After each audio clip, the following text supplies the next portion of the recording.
Hello everyone. इस video में मैं पटना के इम्तिहान इंस्टीट्यूट के टेस्ट 5 के हिंदी मीडियम के क्वेश्चंस को डिस्कस करने जा रहा हूं।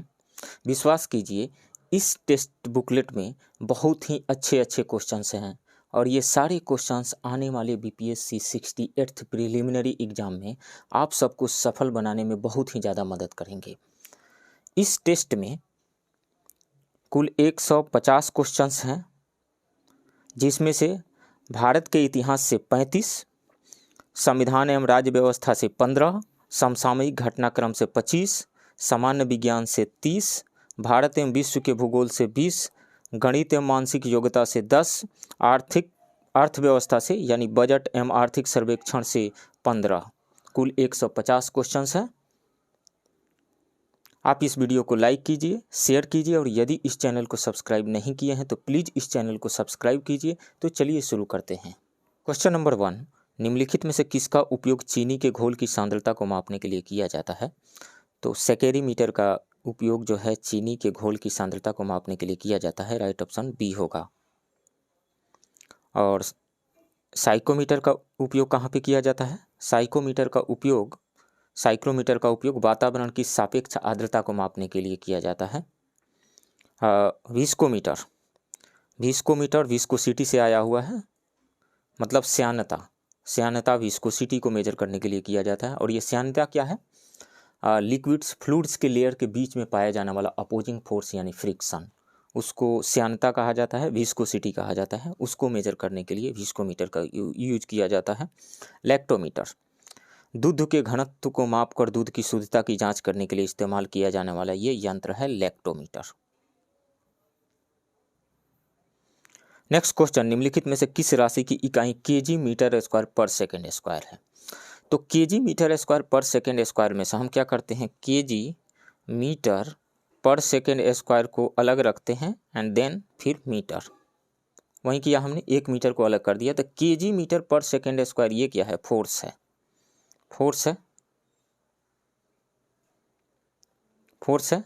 और मीटर का मतलब क्या हुआ? डिस्प्लेसमेंट।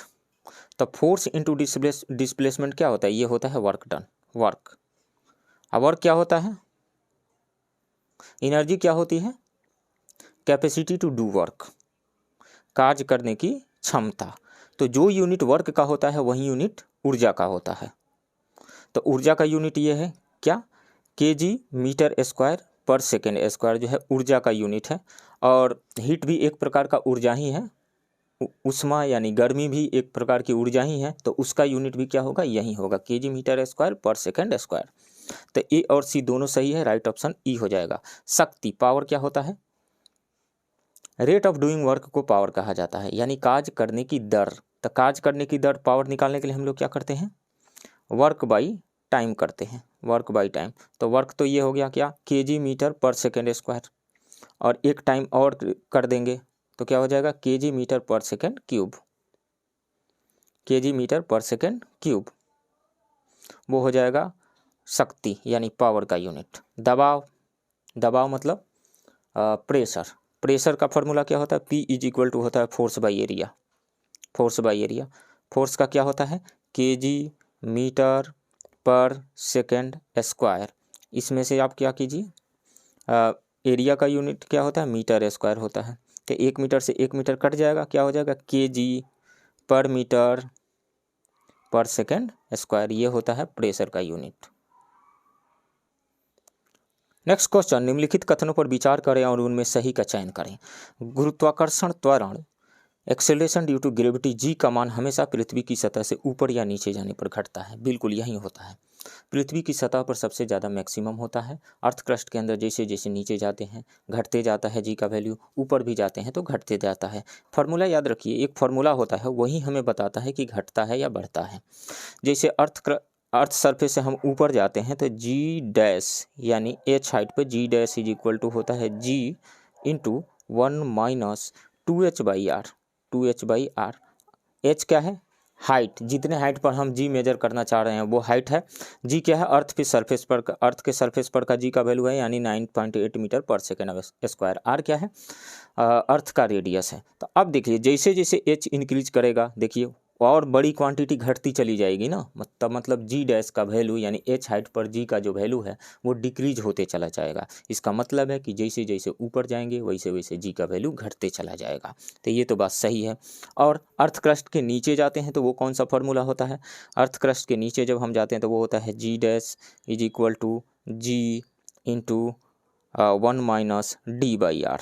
डी क्या है? डेप्थ है, गहराई। तो इसमें भी देखिए जैसे जैसे डी बढ़ते चला जाएगा, जैसे जैसे डी बढ़ते चला जाएगा वैसे वैसे बड़ी क्वांटिटी घटती चली जाएगी वन में से, तो जो शेष क्वांटिटी बचेगी वो और कम होती चली जाएगी। इसका मतलब है कि अर्थ क्रस्ट के अंदर जैसे जैसे नीचे हम जाते हैं वैसे वैसे जी का value, acceleration due to gravity का वैल्यू डिक्रीज होते चला जाता है। तो ये स्टेटमेंट जो है सही है। एक सेकेंड पेंडुलम की समयावधि 2 सेकेंड होती है। सेकेंडी पेंडुलम की जो समयावधि होती है वो 2 सेकेंड होती है। बिल्कुल ऐसा नहीं है कि सेकेंडी लोलक है, सेकेंडी पेंडुलम है, सेकेंडी लोलक है तो उसका टाइम पीरियड 1 सेकेंड होगा, नहीं 2 सेकेंड होता है। तो ये बिल्कुल सही है। ऊंचाई के साथ पलायन वेग बढ़ता है। ऊंचाई के साथ पलायन वेग बढ़ता है। पलायन वेग क्या होता है? वह मिनिमम वेलोसिटी, वह मिनिमम स्पीड जिससे कि किसी ऑब्जेक्ट को ऊपर की ओर फेंक दिया जाए अर्थ सरफेस से या किसी ऊंचाई से, वो फिर अर्थ के ग्रेविटेशनल फील्ड के, ग्रेविटेशनल पुल के अंतर्गत वो नहीं आए, यानी अर्थ सरफेस पे लौट करके फिर नहीं आए, यानी अर्थ के ग्रेविटेशनल पुल से, अर्थ के ग्रेविटेशनल फील्ड से बाहर चला जाए, उसको पलायन वेग यानी एस्केप वेलोसिटी कहा जाता है। वो मिनिमम स्पीड होता है। अर्थ के सरफेस पर से यदि हम पलायन वेग का फार्मूला लिखें तो पलायन वेग एस्केप वेलोसिटी वी जो होता है वो होता है under root 2gm by R. 2gm by R होता है। ये अर्थ के सरफेस पर का वैल्यू है। 2 तो 2 है, जी क्या है? यूनिवर्सल ग्रेविटेशनल कांस्टेंट यानी 6.67 इंटू 10⁻11। एम क्या है? मास ऑफ द अर्थ है। कितना होता है? 6 इंटू 10⁻24 kg। आर क्या है? रेडियस ऑफ द अर्थ है। कितना? 6400 किलोमीटर। तो जब इसका वैल्यू आप पुट करते हैं तो आता है 11.2 किलोमीटर पर सेकेंड आता है। किलोमीटर पर सेकेंड यानी अर्थ के सरफेस पर से पलायन वेग का वैल्यू होता है 11.2 किलोमीटर पर सेकेंड। अब देखिए ये तो अर्थ सरफेस पर से हमने फेंका, मान लीजिए एच हाइट ऊपर से हम जा करके फेंकते हैं किसी ऑब्जेक्ट को। ये मान लीजिए अर्थ है और अर्थ सरफेस से यहाँ एक पॉइंट है एच हाइट। एच हाइट पर से किसी ऑब्जेक्ट को हम ऊपर की ओर फेंकेंगे तो कितना एस्केप वेलोसिटी चाहिए उसको? तो उसके लिए इसी फार्मूला में जो आर आया हुआ है आर प्लस एच रख दीजिए, यानी वी ई का जो वैल्यू हो जाएगा उसके लिए वो हो जाएगा 2gm by R plus H, R plus H का स्क्वायर रूट। तो देखिए जैसे जैसे एच इंक्रीज करेगा तो एच डिनोमिनेटर में है यानी हर में है, तो जैसे जैसे एच इंक्रीज करेगा वैसे वैसे इसका वैल्यू जो है डिक्रीज करेगा। तो मतलब एस्केप वेलोसिटी का वैल्यू डिक्रीज करेगा। मतलब अधिक ऊंचाई पे जाकर के किसी ऑब्जेक्ट को फेंकें तो कम ही वेलोसिटी से फेंकना पड़ेगा अर्थ के सरफेस के कंपैरिजन में, तो डिक्रीज होते चला जाता है। तो सी स्टेटमेंट जो दिया गया है ये भी सही है। अगला, एक पेंडुलम की समयावधि गोले के द्रव्यमान पर निर्भर करती है। देखिए पेंडुलम का जो टाइम पीरियड होता है समयावधि टी इज इक्वल टू होता है 2 पाई अंडर रूट L/G होता है। एल क्या है? जो सिंपल पेंडुलम है, ये मान लीजिए कि सिंपल पेंडुलम, इसको बॉब कहा जाता है। ये ऑब्जेक्ट जो लटकाया गया है स्ट्रिंग से जो लटकाया गया है उसका लेंथ है ये L, और जी एक्सेलरेशन ड्यू टू ग्रेविटी है 9.8 मीटर पर सेकेंड अर्थ के सरफेस पर का। तो 2 पाई अंडर रूट L/G में इस फार्मूला में कहीं भी ये जो बॉब लिया गया है, ये जो लोलक लिया गया है, इसका द्रव्यमान इंक्लूडेड नहीं है, द्रव्यमान आता ही नहीं है। तो इस कारण से हम देख रहे हैं कि टाइम पीरियड यानी समयावधि गोले के द्रव्यमान पर निर्भर करता ही नहीं है। तो ये स्टेटमेंट जो दिया गया एक पेंडुलम की समयावधि गोले के द्रव्यमान पर निर्भर करती है, नहीं करती है, ये स्टेटमेंट गलत है। ये स्टेटमेंट गलत है। क्या करना था इसमें? निम्नलिखित कथनों पर विचार करें और उनमें से सही का चयन करें। तो 3 तो सही हो गया, ए स्टेटमेंट सही हो गया, बी सही हो गया, सी सही हो गया, डी गलत है। So right option will be E, more than 1। Next question, जब कोई बाहरी बल लगाया जाता है तो कौन सा बल पदार्थ की समान स्थिति को फिर से शुरू करने की कोशिश करता है? तो हम एक एक ऑप्शन की जांच करते हैं। विकृति, विकृति क्या होती है? स्ट्रेन, इसको इंग्लिश में स्ट्रेन कहते हैं। स्ट्रेन क्या होता है? फ्रैक्शनल चेंज इन लेंथ या फ्रैक्शनल चेंज इन एरिया या fractional change in volume. Fractional change in length का क्या मतलब होता है? Change in length by original length, fractional change in length है। तो ये तो फोर्स वगैरह कुछ है नहीं, विकृति, ठीक है। और ये बीपीएससी में पूछा गया है, किसका यूनिट नहीं होता है, तो ये यूनिटलेस क्वांटिटी है विकृति यानी स्ट्रेन, याद रखिए। और बीपीएससी क्वेश्चंस को रिपीट करती है, तो ये तो होगा नहीं। प्रतिबल, प्रतिबल क्या होता है? इसी को तो स्ट्रेस कहा जाता है ना। स्ट्रेस का क्या मतलब होता है? Force per unit area, force per unit area को स्ट्रेस कहा जाता है। सपोज कीजिए कि आपके हाथ में एक रबर का बॉल है, आप अपने हाथों से उसको दबाते हैं, उसके शेप को चेंज करना चाह रहे हैं आप, तो उसके यूनिट एरिया यानी 1 मीटर स्क्वायर एरिया पे जितना आप फोर्स एक्सर्ट करेंगे वही होगा प्रतिबल यानी स्ट्रेस, तो ये तो होगा नहीं। उसके बाद में चिपकने वाला बल, कोई भी एडेसिव फोर्स कह दीजिए या कोहेसिव फोर्सेस, वो तो फिर से अपने ओरिजिनल पोजीशन पे लाने में हेल्प नहीं करते हैं। एकजुट बल, एकजुट बल क्या है? ये टेंशन है, टेंशन का फोर्स जो है, ये जो है किसी पदार्थ को यानी किसी ऑब्जेक्ट को अपने ओरिजिनल पोजीशन में लाने में हेल्प करता है। जैसे मैं एग्जांपल से समझाता हूँ। मान लीजिए कि एक रड है, कोई भी ऑब्जेक्ट है, रड है, आप दोनों साइड से इसको खींच रहे हैं, इधर भी एफ फोर्स लगा दिया, इधर भी एफ फोर्स लगा दिया, तो ये रड तो मॉलिक्यूल्स के मिलने से बना हुआ है ना, एटम्स के मिलने से बना हुआ है।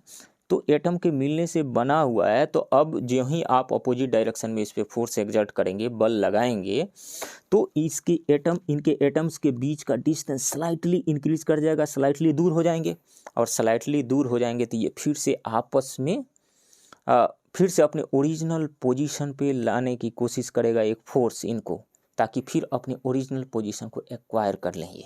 और वही है टेंशन, इसी को कहा जाता है किसी स्ट्रिंग में टेंशन डेवलप हुआ है, तो टेंशन का फोर्स जो है पदार्थ को अपनी सामान्य स्थिति की ओर लाने में हेल्प करता है। So right option will be B. Next question, निम्नलिखित में से कौन सा कथन सत्य नहीं है? ये है वाला यहाँ से काट दीजिए, सत्य है वो चूज नहीं करना है, सत्य नहीं है वो चूज करना है। तो बैगनी किरण में सबसे कम तरंग दैर्घ्य होता है, तरंग दैर्घ्य है बैगनी किरण का सबसे कम तरंग दैर्घ्य है, तो बिल्कुल। विबजियोर में आप देखें तो विबजियोर, तो वायलेट कलर यानी बैगनी कलर का तरंग दैर्घ्य यानी वेवलेंथ सबसे कम होता है, और रेड कलर का तरंग दैर्घ्य सबसे ज़्यादा होता है। मैं यहाँ पे यदि लिखूँ विबजियोर,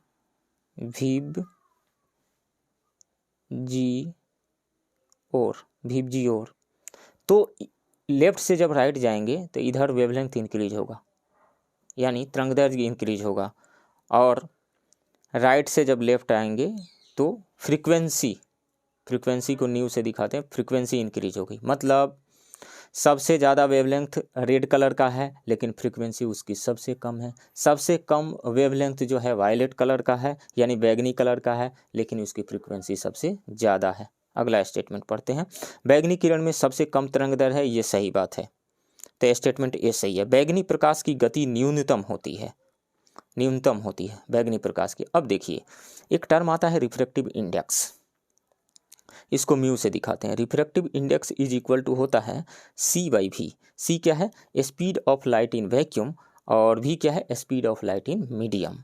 तो रिफ्रैक्टिव इंडेक्स, तो यहाँ से हम v निकाल लें तो v इज इक्वल टू हो जाएगा c by mu, c by mu. और एक और एक बात और जान जाइए, एक कॉची का रिलेशन होता है, वो कहता है कि रिफ्रैक्टिव इंडेक्स जो है, रिफ्रैक्टिव इंडेक्स इन्वर्सली प्रोपोर्शनल होता है वेवलेंथ के, मतलब जिसका वेवलेंथ कम होगा उसके लिए रिफ्रैक्टिव इंडेक्स ज़्यादा होगा। तो अब देखिए जिसका वेवलेंथ कम होगा, बैगनी कलर का वेवलेंथ कम है, तो बैगनी कलर का वेवलेंथ कम है तो उसका रिफ्रैक्टिव इंडेक्स ज़्यादा होगा, और जिसका रिफ्रैक्टिव इंडेक्स ज़्यादा होगा, यहाँ देख लीजिए इस फॉर्मूला में, उस कलर का स्पीड जो होगा वो सबसे कम होगा, न्यूनतम होगा। तो ये स्टेटमेंट जो है ये भी सही है। बैगनी किरण की बैगनी प्रकाश की गति न्यूनतम होती है, ये सही है। बैगनी किरण की आवृत्ति सबसे अधिक होती है। तो अभी हमने देखा कि बैगनी कलर का जो वेवलेंथ है वो सबसे कम है, लेकिन उसकी आवृत्ति यानी फ्रीक्वेंसी सबसे ज़्यादा होती है। ऐसा क्यों? क्योंकि देखिए C is equal to F lambda एक फार्मूला होता है, एफ लेमडा। तो यहाँ से आप करें तो फ्रीक्वेंसी जो होगा वो C बाई लेमडा होगा, C बाई लेमडा। मतलब फ्रीक्वेंसी और वेवलेंथ के बीच में इन्वर्स रिलेशन है, इन्वर्सली प्रोपोर्शनल हैं ये एक दूसरे के। तो जिसका वेवलेंथ ज़्यादा होगा उसकी फ्रीक्वेंसी कम होगी, और जिसका वेवलेंथ कम होगा उसकी फ्रीक्वेंसी ज़्यादा होगी। तो बैगनी किरण की आवृत्ति सबसे अधिक है, ये बिल्कुल सही स्टेटमेंट है। बैगनी किरण न्यूनतम फैलती है, इनका विचलन सबसे कम होता है। देखते हैं इसको। सपोज कीजिए कि आप वाइट कलर के लाइट को यहाँ प्रिज्म से होकर के गुजारते हैं। तब प्रिज्म से होकर के गुजारते हैं तो ये 7 कलर्स में बंट जाता है, 7 कलर्स में डिस्पर्स हो जाती है, 7 कलर्स में। तो 7 कलर्स में जब डिस्पर्स होती है, ये बंट जाता है अलग अलग कलर में, तो नीचे कौन सा आता है? वायलेट आता है। नीचे सबसे ऊपर कौन सा आता है? रेड आता है। तो भी जी ओर करके जो ऊपर बढ़ता है तो रेड कलर का जो है विक्षेपित हुई है, कम फैली है रेड कलर, और सबसे ज़्यादा विक्षेपण किसका हुआ है? वायलेट कलर यानी बैगनी कलर का। डेविएशन की बात मैं करूं तो सबसे ज़्यादा वायलेट कलर का हुआ है, सबसे कम रेड कलर का हुआ है। तो ये स्टेटमेंट निसंदेह गलत है। तो right option will B D. कौन सा सत्य नहीं है? एक बात और जान जाइए, यहाँ पे फैलाव का मतलब ये है कि ये जो वायलेट कलर है इसका स्ट्रिप ज़्यादा चौड़ा होता है, इसका ये ज़्यादा चौड़ा होता है। इसको यदि स्क्रीन पे आप निकालेंगे तो ये स्ट्रिप ज़्यादा चौड़ा होता है और रेड कलर का पतला स्ट्रिप होता है। नेक्स्ट क्वेश्चन, संवहन द्वारा ऊष्मा का स्थानांतरण होता है। तो देखिए 3 मोड्स होते हैं ऊष्मा के स्थानांतरण का, यानी 3 मोड्स होते हैं हीट ट्रांसफर के। कौन कौन से? कंडक्शन, कन्वेक्शन एंड रेडिएशन, यानी चालन, संवहन एवं विकिरण। चालन, संवहन एवं विकिरण यानी कंडक्शन, कन्वेक्शन एंड रेडिएशन। तो यहाँ पे बात की जा रही है संवहन की। तो कंडक्शन में क्या होता है? देखिए जैसे एक रड है, इसके एक एंड पे आप गर्म की दीजिए, इस एंड पे, तो यहाँ जो मॉलिक्यूल हो क्या किया? वाइब्रेशनल काइनेटिक एनर्जी उसका इंक्रीज कर जाएगा, बढ़ जाएगा, तो लार्ज एम्पलीट्यूड से वाइब्रेट करेगा। ये हीट अपने बगल वाले मॉलिक्यूल को, एटम को ट्रांसफ़र कर दिया, वो बगल वाला अपने बगल वाले को ट्रांसफ़र कर दिया। इस तरीक़ा से हीट जो है एक जगह से दूसरी जगह चला गया। मतलब ये रहा कि कोई भी एटम, कोई भी मॉलिक्यूल अपनी जगह से चल करके दूसरी जगह ले करके हीट नहीं गया है, बस अपने मीन पोजीशन के अराउंड ऑसिलेट किया है, आगे पीछे ऑसिलेट किया है, और हीट एक जगह से दूसरी जगह, एक एंड से दूसरे एंड तक चला जाता है। ठीक है, तो कंडक्शन किस में होता है? सॉलिड में। अब एक बात और है, कन्वेक्शन की बात आप देख लीजिए। मान लीजिए कि आप सर्दी का मौसम है और पीने के लिए पानी गर्म कर रहे हैं, कटोरे में गैस पे चढ़ाए हुए हैं, यहाँ से आप हीट जो सप्लाई कर रहे हैं, इसमें वाटर भरा हुआ है, तो हीट जो है सबसे पहले ये बॉटम जो है, जो कटोरा है उसका बॉटम जो है, बॉटम के पास में जो मॉलिक्यूल है उसको सबसे पहले हीट मिला तो हल्का हो गया, हल्का हो करके ऊपर गया। फिर ये जो वैकेंसी क्रिएट कर रहा है, खाली जगह बना रहा है, इसको भरने के लिए ऊपर से जो भारी मॉलिक्यूल है आएगा और यहाँ इसके जगह पर आ जाएगा, फिर हीट लेकर के ये ऊपर चला जाएगा। मतलब ये रहा कि जो पानी गर्म हो रहा है उसमें वाटर के मॉलिक्यूल हीट लेकर के ऊपर जा रहे हैं, ऊपर वाला नीचे आ रहा है, मतलब अपनी जगह को छोड़ करके एक जगह से दूसरी जगह जा रहे हैं। ये होता है कन्वेक्शन में, यानी संवहन में। और रेडिएशन तो आप लोग जानते हैं, सन से जो रेडिएशन आ रहा है, या फिर आग कहीं जला रहे हैं तो दूर भी उसकी आंच धीरे धीरे हीट एनर्जी कुछ चली जाती है यहाँ पे, तो वो मोड ऑफ जो हीट ट्रांसफ़र है वो है रेडिएशन। यहाँ पे बात हो रही है संवहन की, यानी कन्वेक्शन की। कन्वेक्शन में पार्टिकल एक जगह से दूसरी जगह चला जाता है। उसी तरीक़े से आप गर्म करते हैं, गर्म कहीं पर भी यदि टेम्परेचर ज़्यादा इंक्रीज होता है तो हवा के जो मॉलिक्यूल है वो ऊपर उठते हैं, कहीं पे हीट है तो वो ऊपर उठते हैं, मॉलिक्यूल ऊपर उठ करके गए, गर्म हुए, हल्का हुए और ऊपर उठ गए, मतलब अपनी जगह को छोड़ करके ऊपर जाते हैं। तो दोनों ही केसेस में मॉलिक्यूल अपनी जगह को छोड़ करके जा रहा है, किस में? लिक्विड में यानी द्रव में, और दूसरा तरल पदार्थ गैस में, गैस और तरल पदार्थ दोनों ही में, यानी फ्लूइड में ये पॉसिबल है कन्वेक्शन यानी संवहन। तो संवहन द्वारा ऊष्मा का स्थानांतरण किस में होगा? ठोस में तो होगा नहीं, ठोस के मॉलिक्यूल एक जगह से दूसरी जगह जा ही नहीं सकते हैं, ठीक है, एक जगह से दूसरी जगह ठोस में तो होगा नहीं। तो ये इसमें भी ठोस दिया हुआ है गलत, इसमें भी ठोस दिया गया है गलत, सॉलिड दिया गया है। वैक्यूम में तो होगा नहीं कन्वेक्शन का, वैक्यूम में क्यों नहीं होगा? क्योंकि पार्टिकल चाहिए ना हीट को एक जगह से दूसरी जगह ले करके जाने के लिए, मूव करके जाने के लिए, वैक्यूम में तो होगा नहीं कन्वेक्शन के थ्रू, ठीक है। तो ये तीनों गलत, बचता है गैस और तरल पदार्थ। तो गैस और फ्लूइड, फ्लूइड में दोनों ही फ्लो करने वाले, फ्लूइड में दोनों ही चीज़ें आ जाती है, गैस और लिक्विड दोनों आता है। तो फ्लूइड्स में कन्वेक्शन के मोड से हीट ट्रांसफर हो सकता है। So right option will be C. Next question, ध्वनि की गति निर्भर करती है माध्यम पे। बिल्कुल, अलग अलग माध्यम में ध्वनि की गति अलग अलग होती है। सॉलिड, लिक्विड, गैसेस, जैसे सॉलिड में सबसे ज़्यादा, गैसेस में कम, सॉलिड, लिक्विड, गैसेस। तो माध्यम बदल जाएगा तो स्पीड ऑफ साउंड भी बदलते रहता है, बदल जाएगा। तो माध्यम पे यानी मीडियम पे डिपेंड करता है, ध्वनि की गति निर्भर करती है। तो ये तो सही है। तापमान पे, क्या तापमान पे करती है? बिल्कुल, टेम्परेचर इंक्रीज करने से स्पीड ऑफ साउंड इंक्रीज करता है। फार्मूला क्या होता है इसके लिए? मैं दो फार्मूला बताता हूँ यहाँ पे। जैसे V इज इक्वल टू, एक फार्मूला होता है 331 प्लस 0.6 T, ये तो या इस फार्मूला में आप देखिए जैसे जैसे T इंक्रीज होगा वैसे वैसे स्पीड ऑफ साउंड इंक्रीज होगा। प्रत्येक 1 डिग्री सेल्सियस यदि हम इंक्रीज कर दें टेम्परेचर तो स्पीड ऑफ साउंड 0.6 मीटर पर सेकेंड इंक्रीज हो जाता है। ये फार्मूला बता रहा है। एक और फार्मूला होता है V is equal to V naught into 1 plus T by 546 T by 546। यहाँ पर ये भी बता रहा है कि टेम्परेचर जैसे इंक्रीज होगा वैसे स्पीड ऑफ साउंड भी इंक्रीज होगा। तो तापमान पे तो निर्भर करता ही है, तो 2 सही होगा।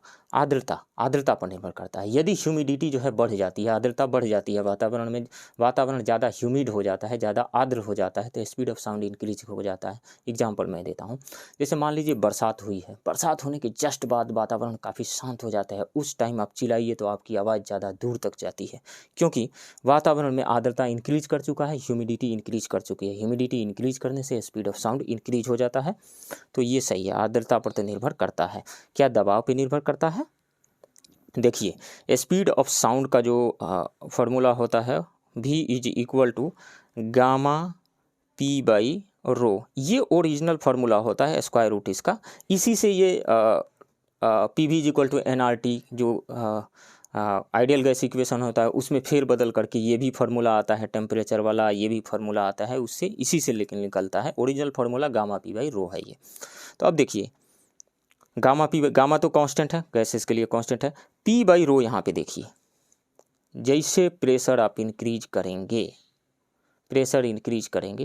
किसी गैस का प्रेशर जब इंक्रीज करते हैं तो उसके मॉलिक्यूल और पास आते हैं, तो डेंसिटी भी तो इंक्रीज कर जाता है ना। तो प्रेशर यदि 2 टाइम्स दोगुना कर देते हैं आप, तो डेंसिटी भी दोगुनी हो जाएगी। तो मान लीजिए यहाँ पे ऊपर में 2P आ गया, नीचे भी 2 रो आ गया, 2 से 2 कट गया, फिर तो वहीं बना रहा ना। मतलब प्रेशर और डेंसिटी का रेशियो कांस्टेंट रहता है। प्रेशर इंक्रीज कीजिए, डिक्रीज कीजिए, स्पीड ऑफ साउंड पे कोई फ़र्क नहीं पड़ता है। तो दबाव पे निर्भर नहीं करता है। तो 4 तो होगा नहीं। कौन सा सही होगा? 1, 2 और 3। 1, 2 और 3 राइट ऑप्शन डी होगा। नेक्स्ट क्वेश्चन, घरेलू सुरक्षा के लिए प्रयुक्त फ्यूज तार में होता है। तो क्या होता है फ्यूज तार में? तो सपोज कीजिए कि ये एक इधर से करंट आ रहा है और ये मेन सप्लाई यहाँ जा रहा है। हम यहाँ पे एक फ्यूज लगा देते हैं। फ्यूज के अंदर एक पतला सा वायर रहता है।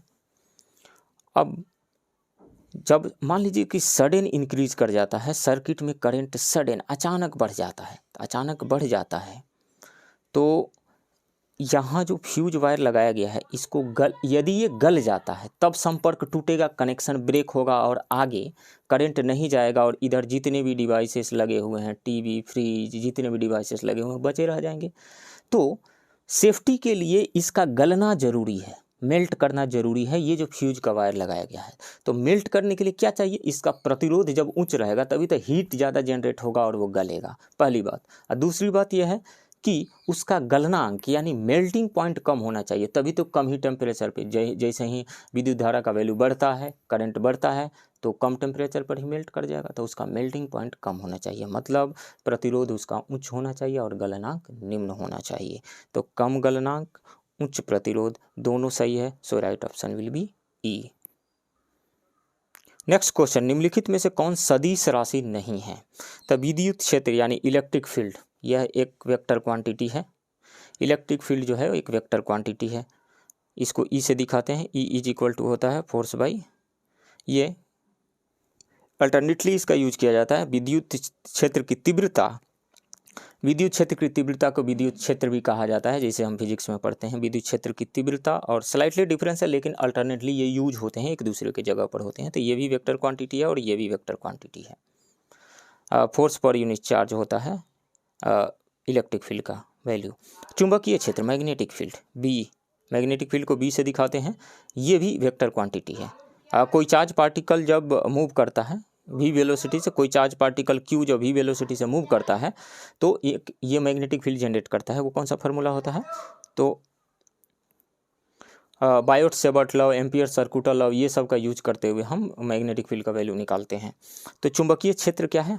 मैग्नेटिक फील्ड एक वेक्टर क्वांटिटी है। विद्युत क्षेत्र की तीव्रता यानी इंटेंसिटी ऑफ इलेक्ट्रिक फील्ड, ये भी वेक्टर क्वांटिटी है। अब बारी आती है विद्युत प्रवाह यानी इलेक्ट्रिक फील्ड का। तो देखिए, कोई भी फिजिकल क्वांटिटी को हम वेक्टर क्वांटिटी तब कहेंगे जब वो 3 क्राइटेरियाज को फुलफिल करे। पहली बात, उसके पास मैग्नीट्यूड हो, दूसरा उसके पास डायरेक्शन है। ये 2 क्राइटेरिया को इलेक्ट्रिक करंट फुलफिल कर रहा है। जैसे किसी वायर में लेफ्ट से राइट जा रहा है 5 एम्पियर का करंट, 5 एम्पियर का, तो मैग्नीट्यूड है इसके पास 5, मैग्नीट्यूड को फुलफिल किया। डायरेक्शन भी है, लेफ्ट से राइट जा रहा है, डायरेक्शन भी है। तो क्या इसको हम कह देंगे वेक्टर क्वांटिटी? बिल्कुल नहीं। तीसरा जो क्राइटेरिया है वो है triangle law of vector addition को फॉलो किया जाना चाहिए उस फिजिकल क्वांटिटी के द्वारा, तब जाकर के हम कहेंगे कि वो वेक्टर क्वांटिटी है। ठीक है, तो ये ट्रायंगल ऑफ वेक्टर एडिशन को फॉलो नहीं करता है। मैं एग्जांपल देता हूँ। मान लीजिए कि एक वायर है, इधर से एक वायर आ रहा है, 30 डिग्री पे इंक्लाइंड है। ऊपर में 2 एम्पियर का करंट फ्लो हो रहा है, नीचे वाले में 3 एम्पियर का करंट फ्लो हो रहा है। तो इधर जाएगा कितने एम्पियर का करंट? इसमें दोनों मिल करके 5 एम्पियर का करंट। कितने पे इंक्लाइंड है? 30 डिग्री पे इंक्लाइंड है। अब मान लीजिए इसको बढ़ा करके 60 डिग्री कर दीजिए आप, 60 डिग्री, तो 2 एम्पियर ऊपर से आ रहा है, 3 एम्पियर नीचे से जा रहा है, और एंगल दोनों के बीच में 60 डिग्री 60 डिग्री है। अब कितना बाहर करंट जाएगा? तो 3 है 2 5 ही एम्पियर करंट जाएगा। मतलब ये जो है एंगल पे डिपेंड नहीं कर रहा है। ये ट्रायंगल लॉ और डिटेल में हम नहीं जाएंगे। ट्रायंगल ऑफ वेक्टर एडिशन कहिए या parallelogram law of vector addition कहिए, वो ज़्यादा डिटेल में नहीं जाना है। बस सिंपल सी बात जानिए कि तीसरा जो क्राइटेरिया होता है triangle law of vector addition का या parallelogram law of vector addition का, वो फुलफिल नहीं करता है विद्युत प्रवाह यानी इलेक्ट्रिक करंट। इसलिए इलेक्ट्रिक करंट एक वेक्टर क्वांटिटी नहीं है, स्केलर क्वांटिटी है। तो निम्नलिखित में से कौन सदिश राशि नहीं है? तो विद्युत प्रवाह यानी इलेक्ट्रिक फील्ड सदिश राशि नहीं है, राइट ऑप्शन सी होगा। नेक्स्ट क्वेश्चन, निम्नलिखित में से कौन सा भौतिक परिवर्तन का उदाहरण है? तो भौतिक परिवर्तन किसको कहेंगे? जिसमें कोई रिएक्शंस नहीं हो रहा हो, नए प्रोडक्ट्स नहीं बन रहे हों, उनको भौतिक परिवर्तन हम कहेंगे। जैसे चीनी को पानी में घोलना, तो चीनी को जब हम पानी में घोलते हैं तो उसमें कोई नया पदार्थ नहीं बनता है। जो शरबत बना उसमें चीनी के भी गुण मौजूद है और पानी के भी गुण मौजूद है, उसमें कोई नया पदार्थ नहीं बना, रिएक्शन नहीं होगा, जस्ट उसमें वो डिजोल्व किया है, घुला है। तो चीनी को पानी में घोलना ये एक भौतिक परिवर्तन का उदाहरण है। ठीक है, एक दाग विरंजन, तो ये भौतिक परिवर्तन का उदाहरण नहीं है। अंगूर का किण्वन, फर्मेंटेशन जो है, ये जिससे शराब वगैरह बनता है, ये जो है केमिकल चेंज है, फिजिकल चेंज नहीं है, तो ये तो नहीं होगा। पास्ता को नरम करने के लिए उबालना, तो नरम करने के लिए जब हम पास्ता को उबालते हैं तो उसमें भी कोई नया प्रोडक्ट नहीं बनता है, रिएक्शन नहीं होता है, तो वो भी एक भौतिक परिवर्तन का उदाहरण है। तो ए एंड डी ये दोनों भौतिक परिवर्तन के उदाहरण हैं। So right option will be E, more than 1। Next question, जब हम आधुनिक आवर्त सारणी में ऊपर से नीचे की ओर जाते हैं तो गलनांक बढ़ जाता है। नहीं, गलनांक बढ़ता नहीं है, गलनांक घटता है, तो ये गलत है। ऑक्सीकरण प्रकृति बढ़ जाती है, ऑक्सीकरण ऑक्सीडेशन की प्रवृत्ति बढ़ जाती है। नहीं, ये भी नहीं होता है, घट जाती है। ऑक्सीकरण की प्रवृत्ति का क्या मतलब है? ऑक्सीकरण मतलब दूसरे को ऑक्सीडाइज करें, दूसरे को ऑक्सीडाइज करे तो मतलब खुद रिड्यूस हो मतलब इलेक्ट्रॉन ले, तो जैसे जैसे नीचे आते हैं इलेक्ट्रॉन लेने की प्रवृत्ति बढ़ती नहीं है, घटती है, तो ये गलत है। आयनिक त्रिज्या बढ़ जाती है, बिल्कुल।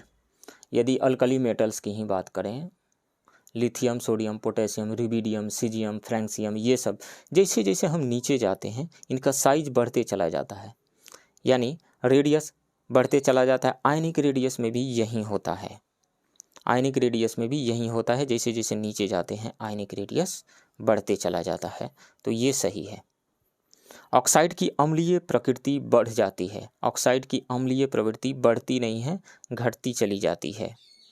देखिए अम्लीय प्रवृत्ति बढ़ने का क्या मतलब है, जैसे यदि मैं मेटल की बात करूं तो मेटल के जो ऑक्साइड्स होते हैं वो बेसिक नेचर के होते हैं, नॉन मेटल्स के ऑक्साइड एसिडिक नेचर के होते हैं, नॉन मेटल्स के। तो यदि मैं अल्कली मेटल्स की बात करूं तो जैसे जैसे हम नीचे जाएंगे उनके ऑक्साइड की अम्लीय प्रवृत्ति घटती चली जाती है, बढ़ती नहीं है, घटती चली जाती है, तो ये गलत है।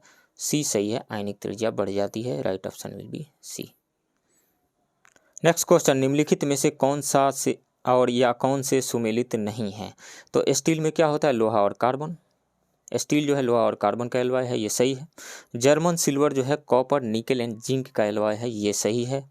सोल्डर लेड और टीन का एलॉय है, मतलब सोल्डर में लेड और टीन पाया जाता है, ये भी सही है। कांसा में तांबा और जिंक नहीं होता है, तांबा और टीन होता है, तांबा और टीन, तो ये गलत है। पीतल में होता है तांबा और जस्ता, पीतल में तांबा और जिंक होता है। कांस में जो होता है तांबा और जिंक नहीं, कांस में तांबा और टीन होता है, तो ये गलत है, सी वाला गलत है और यही ऑप्शन चूज करना है हमें। नेक्स्ट क्वेश्चन, किस तत्व को बर्निंग स्टोन के नाम से जाना जाता है। तो यहाँ गंधक तो दे ही दिया है, सल्फर एक बहुत ही संतोषजनक नीली लौ के साथ जलता है। इसका पुराना नाम ब्रीम स्टोन है और उसका अर्थ होता है जला हुआ पत्थर या जलता हुआ पत्थर। सो राइट ऑप्शन ए होगा सल्फर। नेक्स्ट क्वेश्चन, कपड़ों पर से जंग हटाने के लिए किस अम्ल का उपयोग किया जा सकता है। Tartaric acid, formic acid, malic acid, इन सब का यूज नहीं किया जा सकता है, ऑक्जेलिक एसिड का यूज किया जाता है, राइट ऑप्शन बी होगा। ऑक्जेलिक एसिड का फॉर्मूला क्या होता है, COOH, इधर लगा दीजिए, और एक और सी यहाँ पे OOH लगा दीजिए, तो COOH इधर हो गया और COOH इधर हो गया, एक बॉन्ड से जुड़ गया, ये है ऑक्जेलिक एसिड का फॉर्मूला। इसका यूज किया जाता है कपड़े पर से जंग हटाने में, राइट ऑप्शन बी होगा। नेक्स्ट क्वेश्चन, ऑटोमोबाइल के रेडिएटर में प्रयुक्त एंटी फ्रीज में किसका मिश्रण होता है, किसके साथ पानी का मिश्रण होता है। तो ऑटोमोबाइल के रेडिएटर्स में जो यूज किया जाता है मिश्रण, उसमें 40% मिथाइल अल्कोहल होता है और 60% वाटर होता है, तो राइट ऑप्शन ए होगा। इथाइल अल्कोहल जो है ये पेट्रोल डीजल वगैरह में मिलाया जाता है, पेट्रोल में मिलाया जाता है, और इसको शराब के रूप में यूज भी लोग करते हैं, इसका इथाइल अल्कोहल का, लेकिन मिथाइल अल्कोहल का यूज नहीं कर सकते हैं। नेक्स्ट क्वेश्चन, आतिशबाजी में उत्पन्न होने वाले निम्नलिखित यौगिकों और रंगों का मिलान करें। तो लाल रंग यदि उत्पन्न करना है, तो लाल रंग की आतिशबाजी करना है तो उसके लिए स्ट्रोंशियम कार्बोनेट का यूज किया जाता है। वहीं कैल्शियम कार्बोनेट का यदि यूज किया जाए तो कौन सा रंग होगा, वो नारंगी, तो नारंगी के लिए कैल्शियम क्लोराइड, तो ए का 4 हो जाएगा। बेरियम क्लोराइड का यूज किया जाता है हरी आतिशबाजी के लिए, हरी आतिशबाजी यानी बी का 1 हो जाएगा। उसके बाद में सोडियम नाइट्रेट का यूज कहाँ किया जाता है, सोडियम नाइट्रेट का यूज किया जाता है पीली आतिशबाजी के लिए, तो डी का हो जाएगा 3, डी का 3। उसके बाद में बच गया कॉपर क्लोराइड, तो कॉपर क्लोराइड का यूज किया जाता है नीली आतिशबाजी के लिए, तो सी का हो गया 2। तो कौन सा हो गया यहाँ पे 4 1 2 3, राइट ऑप्शन किस में आ रहा है, डी में आ रहा है, 4 1 2 3। नेक्स्ट क्वेश्चन, निम्नलिखित में से कौन सा यौगिक परिरक्षकों के रूप में उपयोग नहीं किया जाता है। तो सोडियम बेंजोएट का उपयोग किया जाता है परिरक्षक के रूप में। कहाँ पे उपयोग किया जाता है इसका? प्रसंस्कृत खाद्य पदार्थों को या पेय पदार्थों को लंबे समय तक सुरक्षित रखने के लिए इसका यूज किया जाता है सोडियम बेंजोएट का, तो ये तो यूज होगा।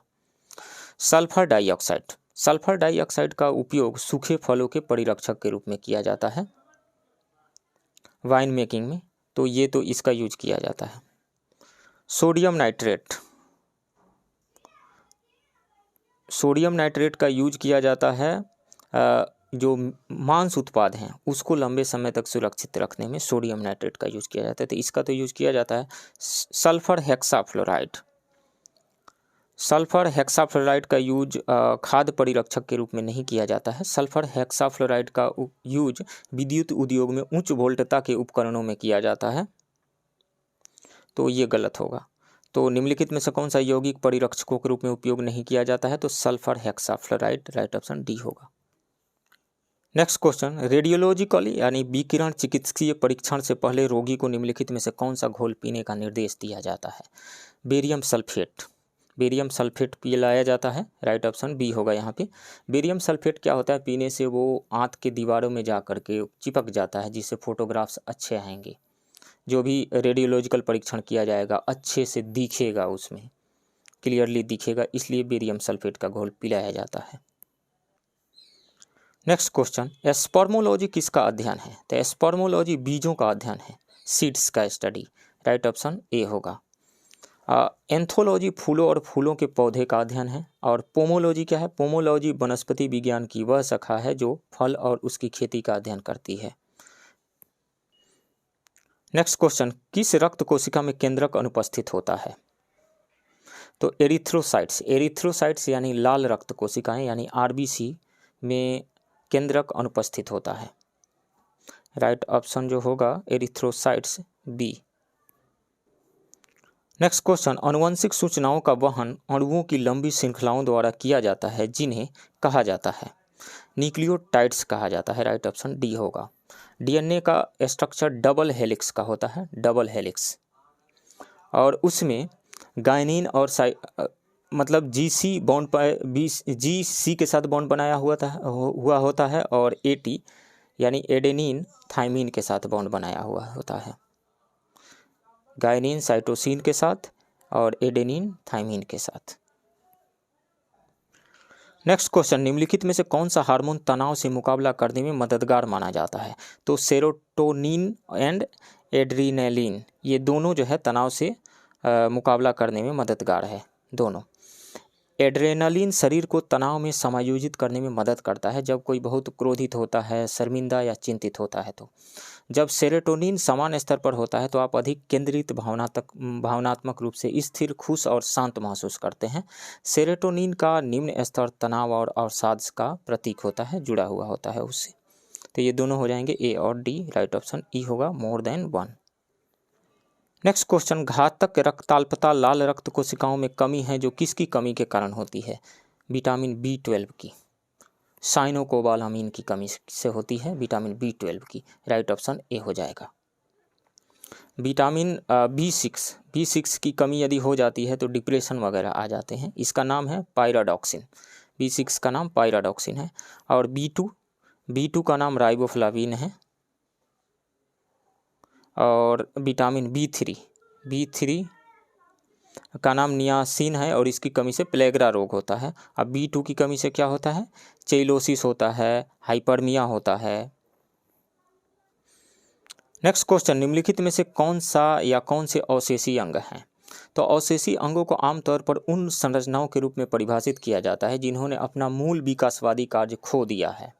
तो नाखून तो नहीं है, दिल भी नहीं है अवशेषी अंग, अग्नाशय भी नहीं है अवशेषी अंग, बुद्धि दांत विजडम टीथ जो है ये एक अवशेषी अंग है, राइट ऑप्शन डी होगा। नेक्स्ट क्वेश्चन, मानव शरीर के निम्नलिखित में से किस अंग में ग्लूकोज ग्लाइकोजन के रूप में संग्रहित होता है? तो जब शरीर को ऊर्जा के लिए ग्लूकोज का उपयोग करने की आवश्यकता नहीं होती है तो यह इसे यकृत और मांसपेशियों में संग्रहित करता है, यानी लीवर और मांसपेशियों दोनों में संग्रहित करता है। ग्लूकोज का यह संग्रहित रूप कई जुड़े ग्लूकोज अणुओं से बना होता है और जिसे ग्लाइकोजन कहा जाता है। तो लीवर में भी और मांसपेशियों दोनों में ही स्टोर रहता है, वो संचित रहता है। राइट ऑप्शन ई होगा, more than one. Next question, सांप के जहर के खिलाफ एंटीवेनम में होता है, एंटीबॉडीज होती है। स्नेक एंटीवेनम एक ऐसी दवा है जो जहरीले सांपों द्वारा सांप के काटने के इलाज के लिए इस्तेमाल की जाने वाली एंटीबॉडी से बनी होती है। सो राइट ऑप्शन सी होगा। नेक्स्ट क्वेश्चन, निम्नलिखित में से कौन सी ग्रंथि जन्म के समय बड़े आकार की होती है लेकिन उम्र बढ़ने के साथ आकार में कम हो जाती है? तो वो है थाइमस ग्रंथि। राइट ऑप्शन सी होगा। ये थाइमस ग्रंथि छाती में फेफड़े के बीच और उरोस्ती के पीछे होती है। थाइमस सफ़ेद रक्त कोशिकाओं को टी लिम्फोसाइट्स, जिसे टी सेल्स कहा जाता है, बनाता है। ये शरीर के इम्यून सिस्टम का अहम हिस्सा है जो संक्रमण से लड़ने में हमारी मदद करता है। नेक्स्ट क्वेश्चन, एक तालाब पारिस्थितिकी तंत्र में खाद्य श्रृंखला शुरू होती है किससे? फाइटोप्लैंक्टन से शुरू होती है। राइट ऑप्शन ए होगा। नेक्स्ट क्वेश्चन, निम्नलिखित में से किस सेट में जीवाणु रोग शामिल है? तो जीवाणु से होने वाले जो रोग हैं वो है तपेदिक, टीबी, एंथ्रेक्स, टेटनस, निमोनिया, हैजा, मेनिंजाइटिस, डिप्थीरिया, कुष्ठ रोग और प्लेग। ये सब जीवाणु से होने वाले रोग हैं। और वायरल रोग कौन से हैं? वायरल डिजीज यानी वायरस से होने वाले रोग कौन से हैं? चिकन पॉक्स, दाद, इन्फ्लुएंजा, एड्स, खसरा, वायरल हेपेटाइटिस, ये सब होते हैं। तो इसमें से हम देखें तो खसरा एक वायरस रोग वायरल डिजीज है। तपेदिक और टेटनस तो ये बैक्टीरियल डिजीज है, तो ये तो गलत हो जाएगा। और डिप्थीरिया बैक्टीरिया से होता है। कुष्ठ रोग भी बैक्टीरिया से होता है और प्लेग भी बैक्टीरिया से होता है, तो यही ऑप्शन सही होगा, बी। नेक्स्ट क्वेश्चन, निम्नलिखित में से कौन सा पादप हार्मोन का उदाहरण नहीं है? तो जिब्रेलिन्स पादप हार्मोन है, फ्लोरिगेंस ये भी पादप हार्मोन है, साइटोकाइनिन पादप हार्मोन है, जेंथोमोनस सिट्री एक ये पादप हार्मोन नहीं है, यह एक जीवाणु है। जेंथोमोनस सिट्री एक जीवाणु है, इसकी उत्पत्ति चीन में हुई थी। इससे नींबू के पौधों व फलों में साइट्रस कैंकर नामक रोग हो जाता है। सो राइट ऑप्शन सी होगा। नेक्स्ट क्वेश्चन, केंद्रीय आर्थिक सर्वेक्षण 2021-22 के अनुसार विश्व में सबसे बड़ा वन क्षेत्र वाले देशों में भारत का स्थान कौन सा है? 10वां स्थान है। राइट ऑप्शन बी होगा। नेक्स्ट क्वेश्चन, पीएम गति शक्ति को बढ़ावा देने वाले कारकों में से निम्न में कौन सा शामिल नहीं है? तब पीएम गति शक्ति को बढ़ावा देने वाले जो कारक है, बढ़ावा देने में जो कारक हैं 7 कारक हैं, 7 कारक, सड़क, रेल मार्ग, हवाई मार्ग, विमानपत्तन, माल परिवहन, जल मार्ग और लॉजिस्टिक अवसंरचना, इंफ्रास्ट्रक्चर। तो इसमें से शिक्षा और स्वास्थ्य नहीं है। राइट ऑप्शन सी होगा। सड़क और रेल मार्ग है, हवाई मार्ग और विमानपत्तन है, माल परिवहन और जल मार्ग है, लेकिन शिक्षा और स्वास्थ्य नहीं है। नेक्स्ट क्वेश्चन, दुर्गा इस्पात संयंत्र ब्रिटेन के नेक्स्ट क्वेश्चन, द्वितीय पंचवर्षीय योजना में इस्पात संयंत्र की स्थापना में सहयोग देने वाले देशों पर विचार करें। दुर्गापुर इस्पात संयंत्र ब्रिटेन के सहयोग से निर्मित हुआ था, ये सही है। राउरकेला इस्पात संयंत्र, उड़ीसा का राउरकेला इस्पात संयंत्र फ्रांस के सहयोग से निर्मित नहीं हुआ था, जर्मनी के सहयोग से निर्मित हुआ था, तो 2 गलत है। छत्तीसगढ़ का भिलाई इस्पात संयंत्र ये सोवियत रूस के सहयोग से निर्मित हुआ था, ये सही है। तो 1 और 3 सही है, 2 गलत है। 1 और 3 राइट ऑप्शन सी होगा। नेक्स्ट क्वेश्चन, स्वतंत्र भारत में सर्वप्रथम कितने रुपये का नोट जारी किया गया था? 1 रुपये का जारी किया गया था। राइट ऑप्शन ए होगा। आज़ाद भारत का पहला नोट 1 रुपये का था, जिसे 1949 में जारी किया गया था। इस नोट पर सारनाथ का अशोक स्तंभ अंकित था। इसके बाद नोट में कई बदलाव हुए और उस पर गेटवे ऑफ इंडिया, बृहदेश्वर मंदिर के चित्र भी छापे गए। वर्ष 1953 में भारत सरकार द्वारा जो नोट छापा गया उस पर हिंदी भाषा में भी लिखा गया। इन नोटों के जारी होने के दशकों बाद 1996 और 2005 में जारी नोट पर महात्मा गांधी की फ़ोटो छपनी शुरू हुई। इसके बाद रुपये की नकल को रोकने के लिए इसमें कई सारे सिक्योरिटी फीचर्स डाले गए। दृष्टिहीनों की सहूलियत के लिए भी आज के नोट में कई फीचर्स डाले गए हैं। नेक्स्ट क्वेश्चन, भारत में राष्ट्रीय आय की वैज्ञानिक गणना का श्रेय किसे दिया जाता है? तो प्रोफेसर BKRV राव को दिया जाता है। राइट ऑप्शन बी होगा। भारत में राष्ट्रीय आय का अनुमान सर्वप्रथम दादा भाई नौरोजी ने 1868 में लगाया था। उन्होंने अपनी पुस्तक poverty and un British rule in India में राष्ट्रीय आय की गणना की थी। भारत में राष्ट्रीय आय की वैज्ञानिक गणना का श्रेय प्रोफेसर BKRV राव को दिया जाता है। इन्होंने राष्ट्रीय आय के अनुमान के लिए उत्पादन गणना प्रणाली तथा आय गणना प्रणाली के सम्मिश्रण का प्रयोग किया। इनका अनुमान सबसे अधिक विश्वसनीय माना जाता है। इन्होंने राष्ट्रीय आय का आकलन अपनी पुस्तक national income in British India में प्रस्तुत किया। नेक्स्ट क्वेश्चन, बिहार सरकार ने 2021-22 में शिक्षा के लिए अपने कुल व्यय का कितना प्रतिशत आवंटित किया है? 19% आवंटित किया है। राइट ऑप्शन बी होगा। नेक्स्ट क्वेश्चन, वित्त आयोग की सिफारिशों के अनुसार 2021 से 26 की अवधि के लिए केंद्रीय करों के विभाज्य पूल में बिहार की हिस्सेदारी कितने प्रतिशत होगी? 4.12% होगी। राइट ऑप्शन सी है। 2021 से 26 की अवधि के लिए 15वें वित्त आयोग की रिपोर्ट 1 फरवरी 2021 को जारी की गई थी।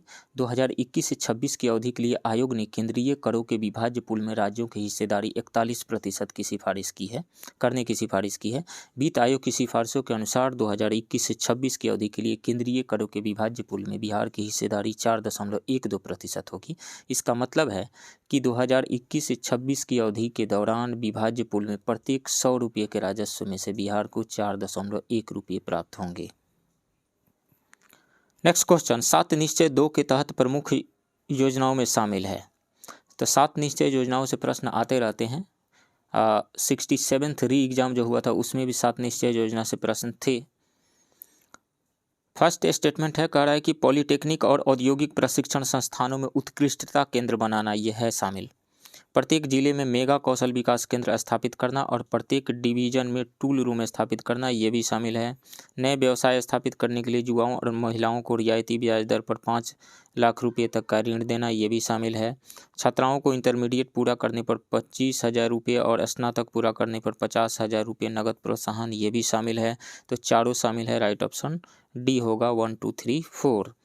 2021-22 से 7 निश्चय योजना 2 लागू है। इसके तहत 4671 करोड़ रुपये आवंटित किए गए हैं। 7 निश्चय 2 के तहत प्रयुक्त योजनाओं में जो शामिल है वो है पॉलिटेक्निक और औद्योगिक प्रशिक्षण संस्थानों में उत्कृष्टता केंद्र बनाना, प्रत्येक जिले में मेगा कौशल विकास केंद्र स्थापित करना और प्रत्येक डिवीजन में टूल रूम स्थापित करना, नए व्यवसाय स्थापित करने के लिए युवाओं और महिलाओं को रियायती ब्याज दर 5 लाख रुपये तक का ऋण देना। नेक्स्ट है छात्राओं को नगद प्रोत्साहन प्रदान करना, इंटरमीडिएट पूरा करने पर 25,000 रुपये और स्नातक पूरा करने पर 50,000 रुपये। नेक्स्ट है प्राथमिक स्वास्थ्य केंद्रों में टेलीमेडिसिन, पैथोलॉजी और मधुमेह, रक्तचाप आदि की जांच का प्रावधान करना। नेक्स्ट है शहरी क्षेत्रों में बेघर और भूमिहीन गरीबों के लिए आवास और सभी शहरों में वृद्धों के लिए आश्रय गृह बनाना। नेक्स्ट क्वेश्चन, ई कुबेर क्या है?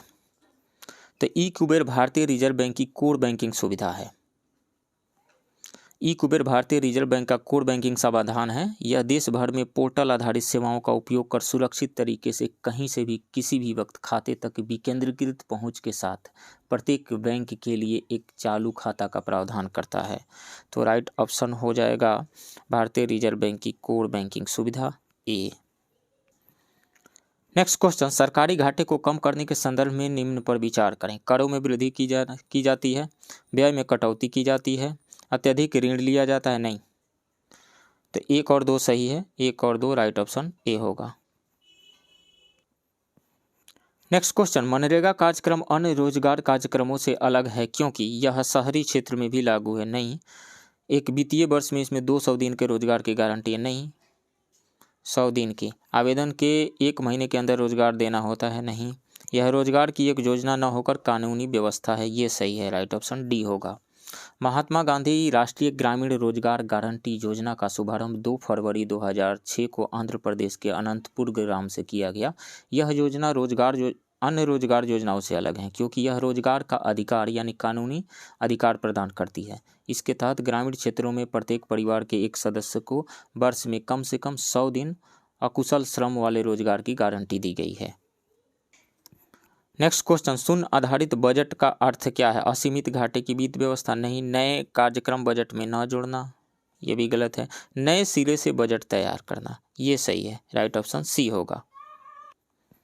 नेक्स्ट क्वेश्चन, भारत में कृषि आय पर कर लगाया जा सकता है, राज्य सरकारों के द्वारा लगाया जा सकता है। राइट ऑप्शन ए होगा। केंद्र सरकार के द्वारा नहीं, स्थानीय सरकारों के द्वारा नहीं, केंद्र तथा राज्य दोनों के द्वारा नहीं, राज्य सरकारों के द्वारा लगाया जा सकता है। नेक्स्ट क्वेश्चन, भारत में निम्न राज्यों में उच्च से निम्न जनसंख्या घनत्व का 2011 की जनसंख्या के अनुसार सही क्रम क्या है? तो सबसे ज़्यादा उच्च घनत्व जो है वो बिहार का है, तो ये वाला तो कट गया 3 में, लेकिन बिहार दिया हुआ है। बिहार का है जनसंख्या घनत्व 1106, सबसे ज़्यादा 1106। उसके बाद में है पंजाब का 551 होगा, इसमें जो ऑप्शंस दिए गए हैं पंजाब का। उसके बाद है झारखंड का 414, उसके बाद है उत्तराखंड का 189। तो बिहार, पंजाब, झारखंड एवं उत्तराखंड होगा right option C. Next question, Atal नव प्रवर्तन मिशन किसके अंतर्गत स्थापित किया गया है? तो NITI Aayog, right option C होगा। अटल नव प्रवर्तन मिशन नीति आयोग का एक अत्यंत लोकप्रिय कार्यक्रम है जिसका उद्देश्य देश भर के विद्यालयों में अटल टिंकरिंग लैब का चयन किया गया है, प्रयोगशाला और अटल इनक्यूबेशन केंद्रों के माध्यम से नव प्रवर्तन को बढ़ावा देना है। नेक्स्ट क्वेश्चन, एक संवैधानिक पीठ का गठन किया जा सकता है। तो संविधान पीठ सर्वोच्च न्यायालय की एक पीठ होती है जिसमें 5 या उससे अधिक न्यायाधीश शामिल होते हैं। हालांकि इन पीठों का गठन नियमित तौर पर नहीं होता है।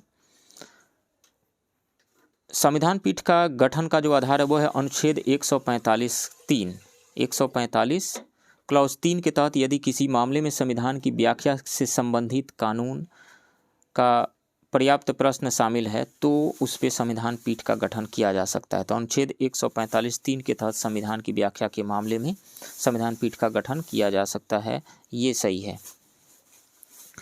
अगर राष्ट्रपति अनुच्छेद 143 के तहत कानून या तथ्य पर सुप्रीम कोर्ट की राय मांगते हैं तो भी उस केस में संविधान पीठ का गठन किया जा सकता है। तो राष्ट्रपति द्वारा अनुच्छेद 143 के तहत सुप्रीम कोर्ट से राय मांगे जाने पर संविधान पीठ का गठन किया जा सकता है।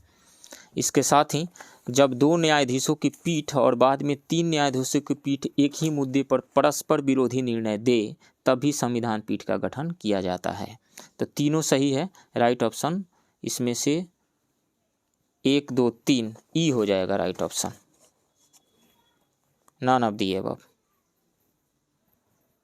नेक्स्ट क्वेश्चन, निम्नलिखित में से संविधान के किस उपबंध को संसद के साधारण बहुमत द्वारा संशोधित किया जा सकता है? तो वो है 6ठी अनुसूची के जनजातीय क्षेत्रों के प्रशासन को। सदन में उपस्थित और मतदान करने वालों के 25% से अधिक सदस्यों का बहुमत यदि मिल जाए तो इसमें संशोधन किया जा सकता है, ये सही है। राज्यसभा में उपसभापति को हटाना नहीं, राज्यसभा में उपसभापति को हटाने के लिए एक प्रभावी बहुमत चाहिए अनुच्छेद 67(b) के तहत, तो साधारण बहुमत से नहीं हटाया जा सकता है। राष्ट्रपति का निर्वाचन और संसद में राज्यों का प्रतिनिधित्व, ये दोनों में संशोधन करने के लिए विशेष बहुमत तो चाहिए ही, साथ ही 50% से यानी आधे से कम आधे राज्यों का अनुसमर्थन भी चाहिए, रेटिफिकेशन भी उनका चाहिए, समर्थन भी चाहिए, तो ये सही हो जाएगा यहाँ पे। नेक्स्ट क्वेश्चन, राज्यसभा के संदर्भ में निम्नांकित में से कौन सा कथन सही नहीं है? राज्यसभा का गठन 3 अप्रैल 1952 को हुआ था, ये सही है। संविधान की 4थी अनुसूची राज्यों और केंद्र शासित प्रदेशों को राज्यसभा में सीटों के आवंटन से संबंधित है, ये भी सही है। राज्यसभा में बिहार के सीटों की संख्या जो है वो 14 है, नहीं 14 नहीं है 16 है, तो ये गलत हो गया। केवल 3 केंद्र शासित प्रदेशों का राज्यसभा में प्रतिनिधित्व है, दिल्ली, पुदुचेरी और जम्मू एंड कश्मीर। तो सी कौन सा कथन सही नहीं है? तो सी, राइट ऑप्शन सी होगा। नेक्स्ट क्वेश्चन, राष्ट्रपति के चुनाव के लिए प्रस्तावकों एवं अनुमोदकों की कम से कम कितनी संख्या होनी चाहिए? तो 50 प्रस्तावक और 50 अनुमोदक होनी चाहिए, उनका हस्ताक्षर होना चाहिए नामांकन दाखिल करते समय। तो 50 प्रस्तावकों और 50 अनुमोदकों की ज़रूरत होती है कम से कम, राइट ऑप्शन बी होगा। ये 1974 से ही लागू है 50 प्रस्तावकों और 50 अनुमोदकों को सुरक्षित करने का नियम। नेक्स्ट क्वेश्चन, मौलिक अधिकार एवं राज्य के नीति निर्देशक तत्व के मध्य सर्वप्रथम सर्वोच्चता का प्रश्न किस वाद में उठा था? तो चंपाकम दोराइजन बनाम मद्रास राज्य 1951 के वाद में सर्वप्रथम यह विवाद सामने आया कि मौलिक अधिकार तथा नीति निर्देशक तत्व में किसे सर्वोच्चता दी जाए। न्यायालय ने निर्णय दिया कि मौलिक अधिकार प्राथमिक है और नीति निर्देशक तत्व सहायक रूप में है, अतः मौलिक अधिकार सर्वोच्च है। तो राइट ऑप्शन ए हो जाएगा, चंपाकम दोराइजन बनाम मद्रास राज्य 1951। नेक्स्ट क्वेश्चन, अनुच्छेद 350 ख के तहत भाषाई अल्पसंख्यक वर्गों के लिए एक विशेष अधिकारी की नियुक्ति कौन करता है? तो 1956 के 7वें संविधान संशोधन अधिनियम संविधान के भाग 17 में अनुच्छेद 350 ख जोड़ा गया। इसके अंतर्गत भाषाई अल्पसंख्यक वर्गों के लिए एक विशेष अधिकारी की नियुक्ति राष्ट्रपति करेंगे, ऐसा प्रावधान किया गया। तो राष्ट्रपति, राइट ऑप्शन ए। नेक्स्ट क्वेश्चन, संविधान सभा को हिंदुओं का निकाय किसने कहा? लॉर्ड विस्काउंट ने कहा था, राइट ऑप्शन सी होगा। नेक्स्ट क्वेश्चन, नीति निर्देशक तत्व यानी डीपीएसपी के किस अनुच्छेद में यह वर्णित है कि राज्य अपनी नीति का संचालन इस प्रकार करे कि धन और उत्पादन साधनों का अहितकारी संकेंद्रण न हो? तो सबसे पहले जान जाते हैं कि सभी आर्टिकल्स में क्या दिया गया है। इन चारों आर्टिकल्स में तो 39 का 39A में दिया गया है कि नागरिकों, पुरुषों और महिलाओं को समान रूप से आजीविका के लिए पर्याप्त साधन प्राप्त करने का अधिकार होगा। और 39B में क्या दिया गया है, यानी 39 ख में क्या दिया गया है, समुदाय के भौतिक संसाधनों का स्वामित्व और नियंत्रण इस प्रकार बंटा हो जिससे कि सामूहिक हित का सर्वोत्तम रूप से साधन हो, ये दिया गया है। और 39 ग में क्या दिया गया है, 39C में, इसमें दिया गया है कि आर्थिक प्रणाली का संचालन इस प्रकार से हो कि धन और उत्पादन के साधनों का केंद्रीकरण न हो। तो यही ऑप्शन सही होगा, सी। और घ में क्या दिया गया है, 39 घ में, इसमें पुरुषों और महिलाओं दोनों के लिए समान कार्य के लिए समान वेतन का प्रावधान किया गया है। नेक्स्ट क्वेश्चन, निम्न में से किस समिति ने उम्मीदवार को 2 से अधिक निर्वाचन क्षेत्रों से चुनाव लड़ने की अनुमति नहीं दिए जाने की सिफारिश की थी? तो तारकुंडे समिति, दिनेश गोस्वामी समिति, इंद्रजीत गुप्त समिति, ये तीनों जो समितियां हैं चुनाव सुधार से ही संबंधित समितियां हैं।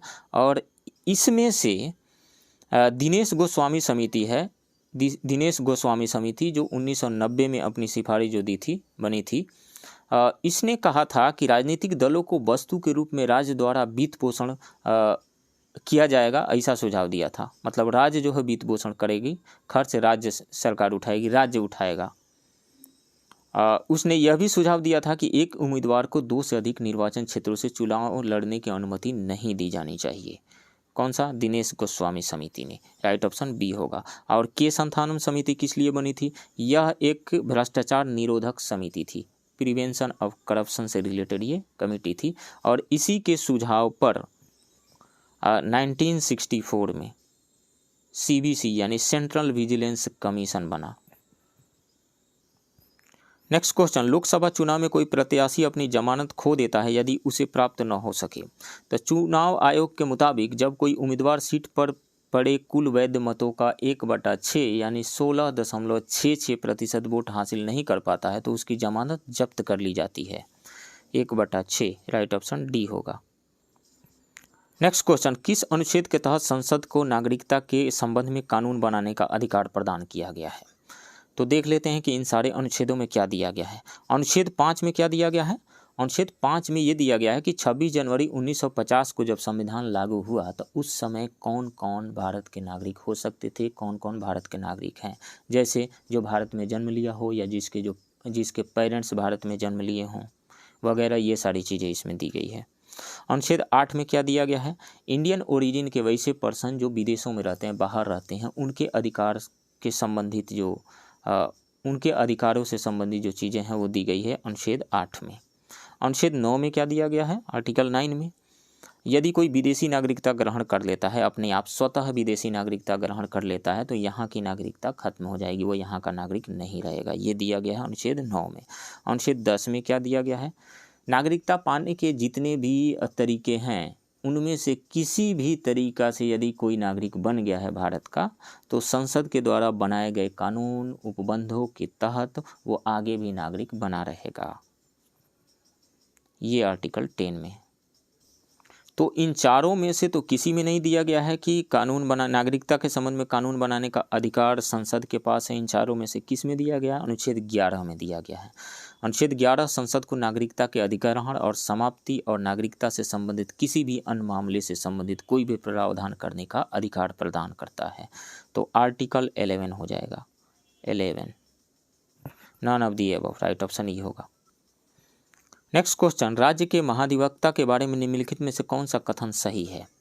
संविधान द्वारा महाधिवक्ता के कार्यकाल को निश्चित नहीं किया गया है, बिल्कुल सही है ये। उसके वेतन भत्तों का निर्धारण राज्य विधानमंडल के द्वारा किया जाता है, नहीं, राज्यपाल के द्वारा किया जाता है, ये गलत है। उसे वे सभी विशेषाधिकार मिलते हैं जो विधानमंडल के किसी सदस्य को प्राप्त होते हैं, ये सही है। भारतीय संविधान का अनुच्छेद 165 में राज्य के महाधिवक्ता की व्यवस्था की गई है। उनकी नियुक्ति राज्यपाल के द्वारा की जाती है। महाधिवक्ता राज्य का सर्वोच्च कानून अधिकारी होता है। यदि वह उच्च न्यायालय के न्यायाधीश के रूप में नियुक्त होने के योग्य है तो वह व्यक्ति महाधिवक्ता बनने के योग्य होता है। महाधिवक्ता का संविधान द्वारा महाधिवक्ता के कार्यकाल को निश्चित नहीं किया गया है और उनके वेतन भत्तों का निर्धारण राज्यपाल के द्वारा किया जाता है। तो 1 और 3 सही है, राइट ऑप्शन सी होगा। नेक्स्ट क्वेश्चन, भारतीय संविधान का अनुच्छेद 243 किससे संबंधित है? तो पंचायतों के वित्तीय पुनर्विलोकन हेतु वित्त आयोग के गठन का प्रावधान इसमें किया गया है, राइट ऑप्शन बी होगा।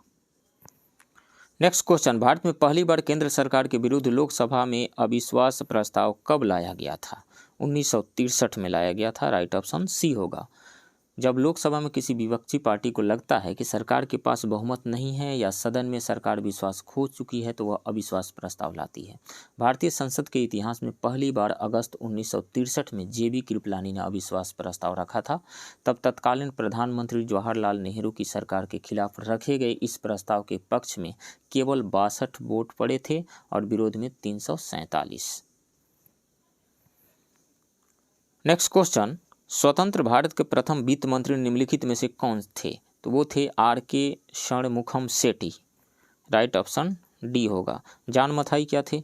जॉन मथाई जो है स्वतंत्र भारत के प्रथम रेलवे एवं परिवहन मंत्री थे, जॉन मथाई। और सरदार बलदेव सिंह क्या थे? सरदार बलदेव सिंह जो थे रक्षा मंत्री थे। और लियाकत अली अंतरिम सरकार में वित्त मंत्री थे, स्वतंत्र भारत के सरकार में नहीं, अंतरिम सरकार जो बनी थी उसमें। तो ये गलत है, राइट ऑप्शन जो होगा वो डी होगा। नेक्स्ट क्वेश्चन, निम्नलिखित सूची को मिलाएं।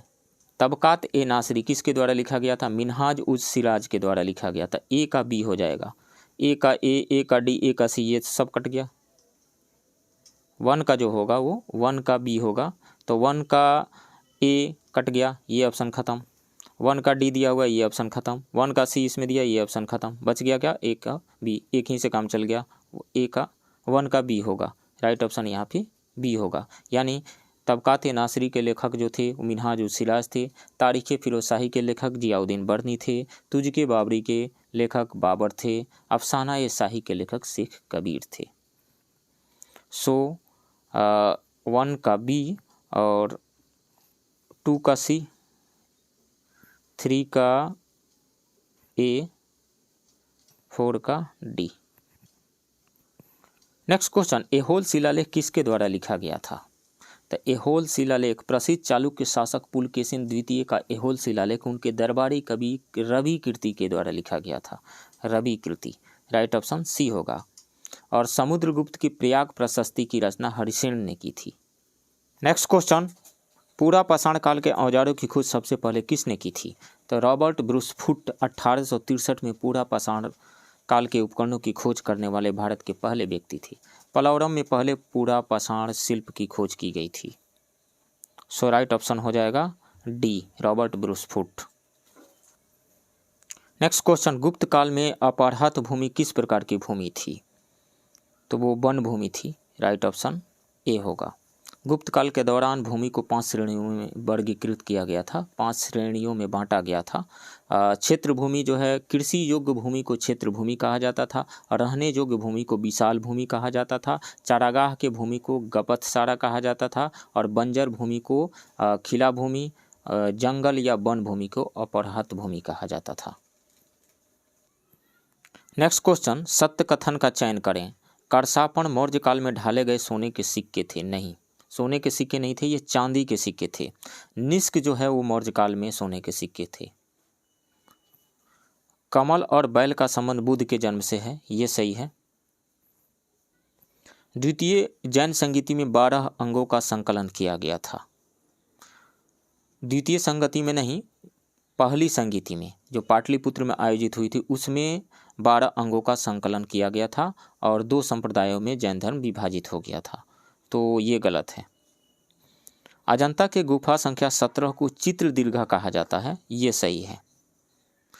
अजंता केव जो 17 है उसको चित्रशाला कहा जाता है या चित्र दीर्घा कहा जाता है। उसमें जो चित्र अंकित हैं बुद्ध के जन्म, जीवन, महाविनिष्क्रमण और महापरिनिर्वाण से बुद्ध के जन्म, जीवन, महाभिनिष्क्रमण एवं महापरिनिर्वाण से संबंधित जो चित्र हैं वहाँ पे अंकित किए गए हैं। तो इसमें से 2 सही है और 4 सही है। सत्य कथन का 2 और 4, तो इसमें से कोई भी नहीं आ रहा है। राइट ऑप्शन ई होगा, none of the above. Next question, Delhi सल्तनत के दौरान किस जोड़ी का शासन सबसे लंबा और सबसे छोटा रहा? तो गुलाम वंश का जो शासन था गुलाम वंश का, वो रहा 1206 से 1290 तक रहा।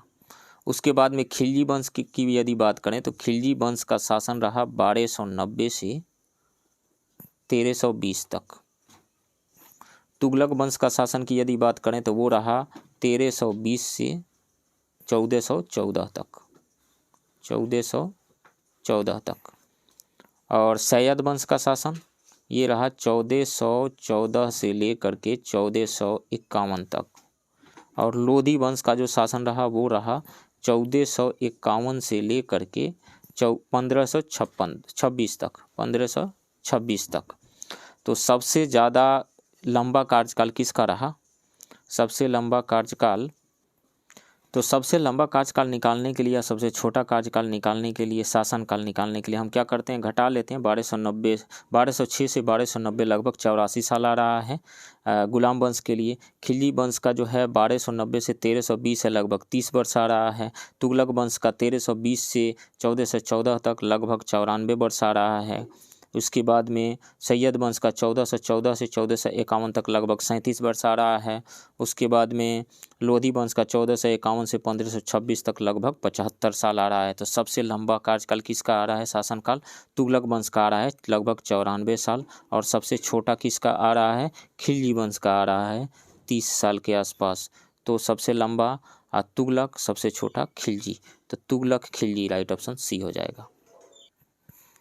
नेक्स्ट क्वेश्चन, चंदेरी का युद्ध कब लड़ा गया? तो चंदेरी का युद्ध बाबर और मेदिनी राय के बीच 29 जून 1528 को लड़ा गया, जिसमें बाबर विजयी हुआ। तो राइट ऑप्शन बी हो जाएगा 29 जून 1528। नेक्स्ट क्वेश्चन, निम्नलिखित का मिलान कीजिए। इधर क्षेत्र दिया गया है, राज्य दिया गया है और इधर उनके शासक, नवाबों के बारे में दिया गया है, शासकों के बारे में दिया गया है। इसको मैच करना है। तो सआदत खान जो है अवध से संबंधित थे। सआदत खान अवध के नवाब थे। ये शुजाउद्दौला के दूसरे बेटे सआदत खान। तो 1 का बी हो जाएगा, 1 का बी। हैदराबाद किससे? चिनकिलीज खान जो है किससे संबंधित है? हैदराबाद से संबंधित है। तो 2 का सी हो जाएगा, 2 का सी। उसके बाद में बीर दाऊद और अली मोहम्मद खान, ये जो संबंधित हैं रुहेलखंड से संबंधित है। तो 3 का डी हो जाएगा। उसके बाद में सादुतुल्ला खान जो है कर्नाटक। तो 1 का बी, 2 का सी, 3 का डी एंड 4 का ए। राइट ऑप्शन ए होगा। नेक्स्ट क्वेश्चन, तुलसीदास ने रामचरितमानस की रचना किस भाषा में की थी? अवधी भाषा में की थी। राइट ऑप्शन डी होगा। क्वेश्चन नंबर 70, शाहजहां के पुत्रों ने कौन सा युद्ध उत्तराधिकार के लिए नहीं लड़ा था? तो समूगढ़ का युद्ध मुराद और औरंगजेब बनाम दारा शिकोह हुआ था। मतलब मुराद और औरंगजेब तथा दारा शिकोह के बीच में हुआ था समूगढ़ का युद्ध। खजुहा की लड़ाई औरंगजेब और शाह शुजा के बीच में हुई थी, खजुहा की लड़ाई। और धर्मत की लड़ाई मुराद और औरंगजेब तथा शाही सेना के बीच में हुई थी। और बहादुरपुर की लड़ाई मुगल सेना और शाह शुजा के बीच में हुई थी। सो इसमें से राइट ऑप्शन ई हो जाएगा। नेक्स्ट क्वेश्चन, पंचायती राज व्यवस्था लागू करने वाला मिथिला का पहला शासक कौन था? तो नानदेव के दो पुत्र थे। कर्नाट वंश के शासक नानदेव के दो पुत्र थे, मल्लदेव और गंगदेव। गंगदेव मिथिला में पंचायती राज प्रणाली की शुरुआत करने वाले पहले व्यक्ति थे, गंगदेव। राइट ऑप्शन ए होगा, गंगादेव। नेक्स्ट क्वेश्चन, अकबर ने किस वर्ष बिहार को अपना एक प्रांत बनाया था? तो 1580 में बनाया था। राइट ऑप्शन सी होगा। विद्रोही दाऊद खान कररानी को दबाने के लिए अकबर 1574 में बिहार आया और हाजीपुर के किले पर कब्जा कर लिया और मिथिला के शासक को हरा दिया। उसने 1580 में बिहार को एक प्रांत का दर्जा दिया। नेक्स्ट क्वेश्चन, अंग्रेजों ने बिहार में अपना पहला कारखाना कहाँ स्थापित किया? तो अंग्रेजों ने अपना पहला कारखाना 1620 में आलमगंज में स्थापित किया, लेकिन यह 1621 में बंद हो गया। तो यही ऑप्शन हो जाएगा, राइट ऑप्शन बी होगा। डचों ने अपना पहला कारखाना 1632 में पटना कॉलेज के उत्तरी भवन में स्थापित किया था। पटना कॉलेज के उत्तरी भवन में डचों ने 1632 में। नेक्स्ट क्वेश्चन, दानापुर में 1857 के विद्रोह में किस रेजिमेंट ने भाग नहीं लिया? तो अंग्रेजों से लोहा लेने के लिए 7वीं, 8वीं और 40वीं रेजिमेंट ने विद्रोह कर दिया और बाद में बाबू कुंवर सिंह के साथ हाथ मिला लिया। जुलाई 1857 में दानापुर के 3 रेजिमेंट 7वीं, 8वीं और 40वीं ने विद्रोह कर दिया और कुंवर सिंह के साथ हाथ मिला लिया और अंग्रेजों के खिलाफ लड़ाई शुरू कर दिया। सो इसमें से 7वीं, 8वीं और 40वीं। तो 7वीं, 8वीं तो विद्रोह में भाग लिया, 18वीं और 24वीं ने नहीं लिया था। सो मोर देन 1 हो जाएगा, राइट ऑप्शन ई। नेक्स्ट क्वेश्चन, बिहार को प्रांत से अलग करने की बात अंग्रेजों ने अपने राजपत्र में कब प्रकाशित की थी? तो 22 मार्च 1912 को ब्रिटिश सरकार ने बिहार को बंगाल से अलग करने के बारे में राजपत्र में प्रकाशित किया। कब? 22 मार्च 1912 को। राइट ऑप्शन डी होगा। इसी आधार पर बिहार के मुख्यमंत्री नीतीश कुमार ने 2010 से 22 मार्च को बिहार दिवस के रूप में मनाना शुरू किया। Next question, living planet report किस संस्था द्वारा जारी की जाती है? तो विश्व के विभिन्न प्रकार के जीव जंतुओं की संख्या के संबंध में लिविंग प्लैनेट रिपोर्ट 2 संस्थाओं world wide fund for nature तथा जूलॉजिकल सोसाइटी ऑफ लंदन द्वारा संयुक्त रूप से प्रकाशित की जाती है। World wide fund for nature and zoological society of London. Right option E हो जाएगा, मोर देन 1। वर्ष 2022 की ताज़ा लिविंग प्लैनेट रिपोर्ट 5 अक्टूबर 2022 को विश्व भर में जारी की गई। इस ताज़ा रिपोर्ट के अनुसार 1970 से 2018 की अवधि में पृथ्वी पर जीव जंतुओं की संख्या में 69% 69% की गिरावट दर्ज की गई है। नेक्स्ट क्वेश्चन, 36वें राष्ट्रीय खेलों में किस राज्य या टीम ने सर्वाधिक स्वर्ण पदक जीता है? तो इसका आयोजन गुजरात में हुआ था और इसमें सेना ने सबसे ज़्यादा पदक जीता। सेना को मिला 61 स्वर्ण, 35 रजत और 32 कांस्य मिलाकर के कुल 128 पदक मिले थे, जिसमें से 61 स्वर्ण।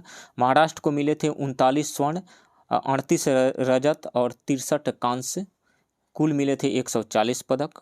और हरियाणा को मिला था 38 स्वर्ण, 38 रजत और 40 कांस्य, कुल 116। तो सबसे ज़्यादा यदि पदक की बात किया जाए तो महाराष्ट्र को मिला सबसे ज़्यादा, और सबसे ज़्यादा स्वर्ण पदक की बात किया जाए तो सेना को मिला। राइट ऑप्शन डी होगा। नेक्स्ट क्वेश्चन, किस हवाई अड्डे पर दिसंबर 2022 में भारत में सबसे बड़े बिजनेस जेट टर्मिनल और देश के पहले चार्टर गेटवे का उद्घाटन किया गया? कोचीन अंतर्राष्ट्रीय हवाई अड्डा पर। राइट ऑप्शन ए होगा। केरल के मुख्यमंत्री पी विजयन ने 10 दिसंबर 2022 को कोचीन इंटरनेशनल एयरपोर्ट लिमिटेड में देश के पहले charter gateway business jet terminal का उद्घाटन किया। नेक्स्ट क्वेश्चन, भारत के पहले drone skilling and training virtual e learning platform का उद्घाटन कहाँ किया गया? तो केंद्रीय सूचना एवं प्रसारण मंत्री अनुराग ठाकुर के द्वारा चेन्नई में उद्घाटन किया गया। राइट ऑप्शन बी होगा।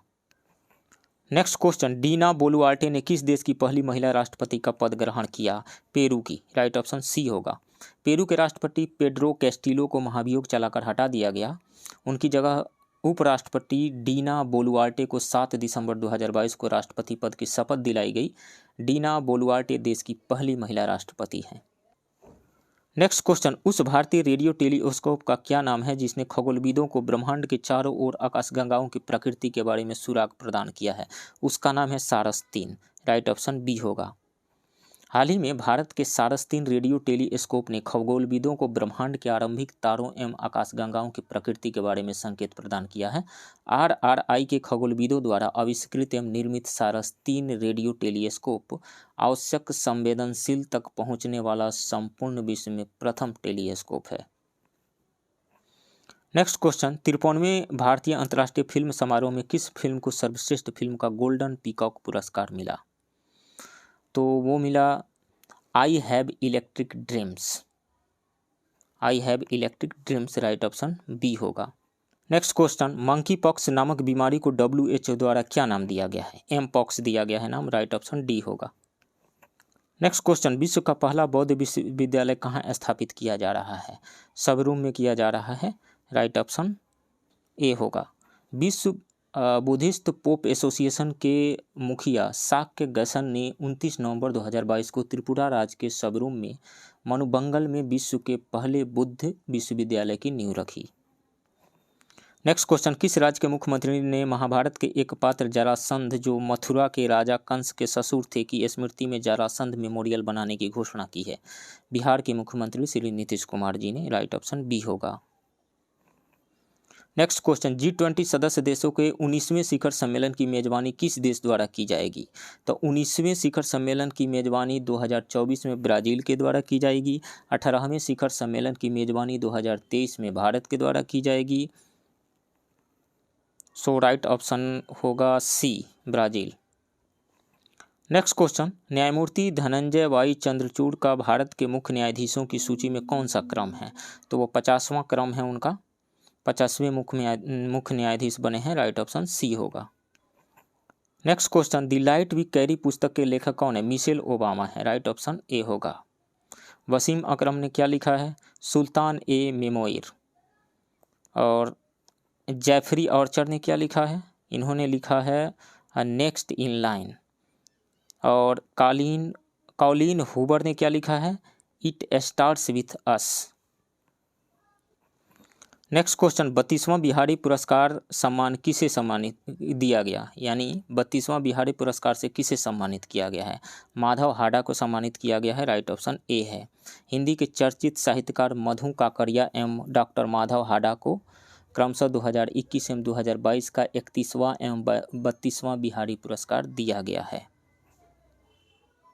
सो राइट ऑप्शन जो होगा वो ए हो जाएगा। इनको माधव हाडा को 32वां और मधु काकड़िया को 31वां। नेक्स्ट क्वेश्चन, निम्नलिखित में से किस देश की संसद में पहली बार महिला सांसदों की संख्या पुरुष सांसदों से अधिक हो गई है? तो वो है न्यूजीलैंड, राइट ऑप्शन ए होगा। नेक्स्ट क्वेश्चन, बंगाल की खाड़ी में आए चक्रवाती तूफान सितरंग का नाम किस देश ने दिया है? थाईलैंड ने दिया है, राइट ऑप्शन सी होगा।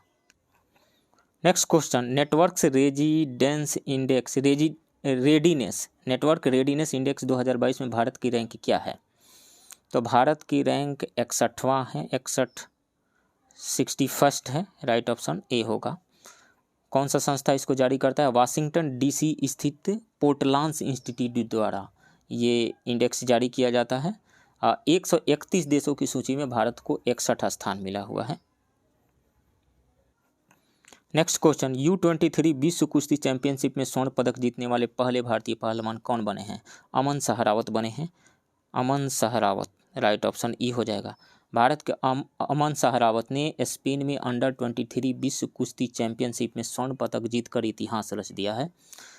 16 वर्षीय अमन इस प्रतियोगिता में स्वर्ण पदक जीतने वाले पहले भारतीय पहलवान हैं। नेक्स्ट क्वेश्चन, कैम्ब्रिज डिक्शनरी ने किस शब्द को वर्ड ऑफ द ईयर 2022 के रूप में चुना है? होमर, राइट ऑप्शन ए होगा। नेक्स्ट क्वेश्चन, भारतीय सेना की पहली महिला स्काई डाइवर कौन बनी है? लांस नायक मंजू बनी है, लांस नायक मंजू, राइट ऑप्शन बी होगा। लांस नायक मंजू भारतीय सेना की पहली स्काई डाइवर बन गई हैं। उन्होंने एडवांस्ड लाइट हेलीकॉप्टर ध्रुव से 10,000 फुट की ऊंचाई से छलांग लगाई थी। नेक्स्ट क्वेश्चन, आर्टेमिस 1 मिशन किस ग्रह से संबंधित है? चंद्रमा से संबंधित है, राइट ऑप्शन सी होगा। नासा द्वारा मून मिशन आर्टेमिस 1 को 16 दिसंबर 2022 को सफलतापूर्वक लॉन्च कर दिया गया। नासा इस मिशन के जरिए चांद पर ओरियन अंतरिक्ष यान भेज रहा है। अंतरिक्ष यान 42 दिनों में चांद की यात्रा कर वापस लौटेगा। नेक्स्ट क्वेश्चन, मुफ्त पीरियड प्रोडक्ट्स के लिए कानून लागू करने वाला दुनिया का पहला देश कौन बन गया है? स्कॉटलैंड बना है। राइट ऑप्शन सी होगा। नेक्स्ट क्वेश्चन, बिहार के कितने जिला मुख्यालय में सिमुलता मॉडल के स्कूल खोले जाएंगे? सभी जिलों में, 38 जिलों में। 18 नवंबर 2022 को बिहार के शिक्षा मंत्री ने बताया कि शिक्षा की गुणवत्ता में सुधार करने की दिशा में राज्य में हर जिला मुख्यालय स्तर पर सिमुलता आवासीय विद्यालय की तर्ज पर स्कूल खोले जाएंगे। नेक्स्ट क्वेश्चन, किस राज्य ने मुसलमानों के 5 उप समूहों को स्वदेशी का दर्जा दिया है? असम ने दिया है। राइट ऑप्शन डी होगा। असम कैबिनेट ने 5 असमिया मुस्लिम उप समूहों जैसे गोरिया, मौर्या, जुल्हा, देसी और सैयद की पहचान को स्वदेशी असमिया मुस्लिम समुदायों के रूप में मंजूरी दी है। नेक्स्ट क्वेश्चन, बिहार पृथ्वी दिवस मनाया जाता है 9 सितंबर को मनाया जाता है। तो राइट ऑप्शन इसमें से ई हो जाएगा, none of the above. Sorry, 9 सितंबर को नहीं, 9 अगस्त को बिहार पृथ्वी दिवस मनाया गया। राइट ऑप्शन यहाँ पे सी हो जाएगा, ई नहीं। नेक्स्ट क्वेश्चन, निम्नलिखित में से कौन सी घटना सबसे पहले हुई? स्वामी दयानंद ने आर्य समाज की स्थापना की। तो स्वामी दयानंद ने आर्य समाज की स्थापना 10 अप्रैल 1875 को मुंबई में की थी। दीनबंधु मित्र ने नील दर्पण का लेखन 1858-59 में किया था। 1858-59 में, और ये 1875 में। बंकिम चंद्र चट्टोपाध्याय ने आनंद मठ का लेखन 1882 में किया था, 1882 में। और सत्येंद्र नाथ टैगोर को इंडियन सिविल सर्विसेज में सफलता मिली 1868 में, 1868 में। तो सबसे पहले कौन सी घटना घटी? 1858 वाली, नील दर्पण वाली, 1858। तो सबसे पहले निम्नलिखित में कौन सी घटना सबसे पहले हुई? तो दीनबंधु मित्र ने नील दर्पण का लेखन किया, वो 1858-59 में, ये सबसे पहले घटना घटी थी। सो राइट ऑप्शन बी होगा। नेक्स्ट क्वेश्चन, भारत में औपनिवेशिक शासन के दौरान शैक्षणिक संस्थाओं के संदर्भ में निम्नलिखित युग्मों पर विचार कीजिए। बनारस का संस्कृत कॉलेज। तो बनारस का संस्कृत कॉलेज जोनाथन डंकन के प्रस्ताव पर स्थापित किया गया था, जोनाथन डंकन के प्रस्ताव पर। तो ये करेक्टली मैच्ड नहीं है, तो ये करेक्टली मैच्ड नहीं है।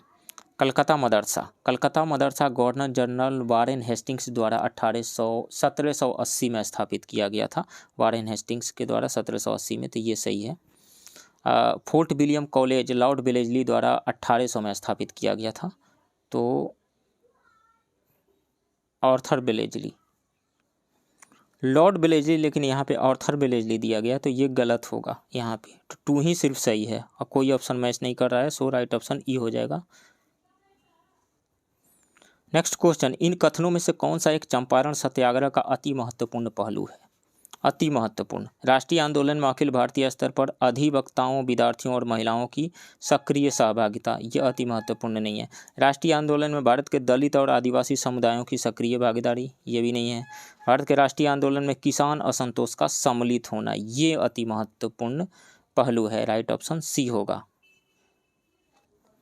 नेक्स्ट क्वेश्चन, किस अंग्रेज अधिकारी ने पुर्तगालियों को स्वेली के स्थान पर हराया? तो थॉमस बेस्ट मुगल दरबार में पुर्तगाली प्रभाव घटाने तथा ब्रिटिश प्रभाव बढ़ाने के उद्देश्य से ईस्ट इंडिया कंपनी ने वर्ष 1612 तथा 1614 में स्वेली के युद्ध में पुर्तगालियों को हराया। Thomas Best, right option B होगा। नेक्स्ट क्वेश्चन, किस भारतीय सेना ने लंदन में प्रथम गोलमेज सम्मेलन में भाग लिया था? तो कांग्रेस तो भाग ली नहीं थी, मौलाना मोहम्मद अली जिन्ना भाग लिए थे। राइट ऑप्शन ए होगा। मोहम्मद अली जिन्ना थे, आगा खां थे, मुस्फी फजलुल हक थे, मुंजे थे, जयकर थे, सप्रू थे, चिंतामणि, श्रीनिवास शास्त्री, ये इन लोगों ने फर्स्ट आरटीसी कॉन्फ्रेंस में भाग लिया था, प्रथम गोलमेज सम्मेलन में। नेक्स्ट क्वेश्चन, हो जनजाति विद्रोह हुआ था? तो हो जनजातियों ने 1820-21 में अपने राजा जगन्नाथ सिंह तथा कंपनी सरकार के विरुद्ध ये विद्रोह किया था। कब? 1820-21 में। राइट ऑप्शन सी होगा। हो विद्रोह के बारे में बीपीएससी में भी पूछा गया है क्वेश्चन और यूपीएससी में भी पूछा गया है, इंपॉर्टेंट है ये। नेक्स्ट क्वेश्चन, स्वराज पार्टी का गठन की असफलता के बाद हुआ? तो असहयोग आंदोलन की असफलता के बाद हुआ था।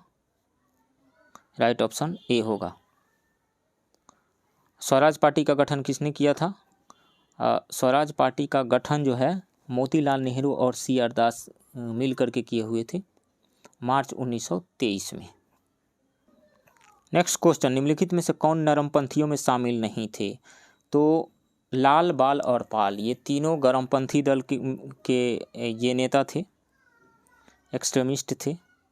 तो बाल गंगाधर तिलक तो शामिल नहीं थे नरमपंथियों में, राइट ऑप्शन बी हो जाएगा। बाकी लोग थे जी के गोखले, RC दास, WC Banerjee. Next question, Bharat के विभाजन का बाल्कन प्लान उपज था लॉर्ड माउंटबेटन के मस्तिष्क का। 24 मार्च और 16 मई 1947 के बीच भारतीय नेताओं के साथ 133 साक्षात्कारों की तीव्र श्रृंखला के बाद माउंटबेटन ने तय किया कि कैबिनेट मिशन की रूपरेखा अव्यावहारिक हो चुकी है।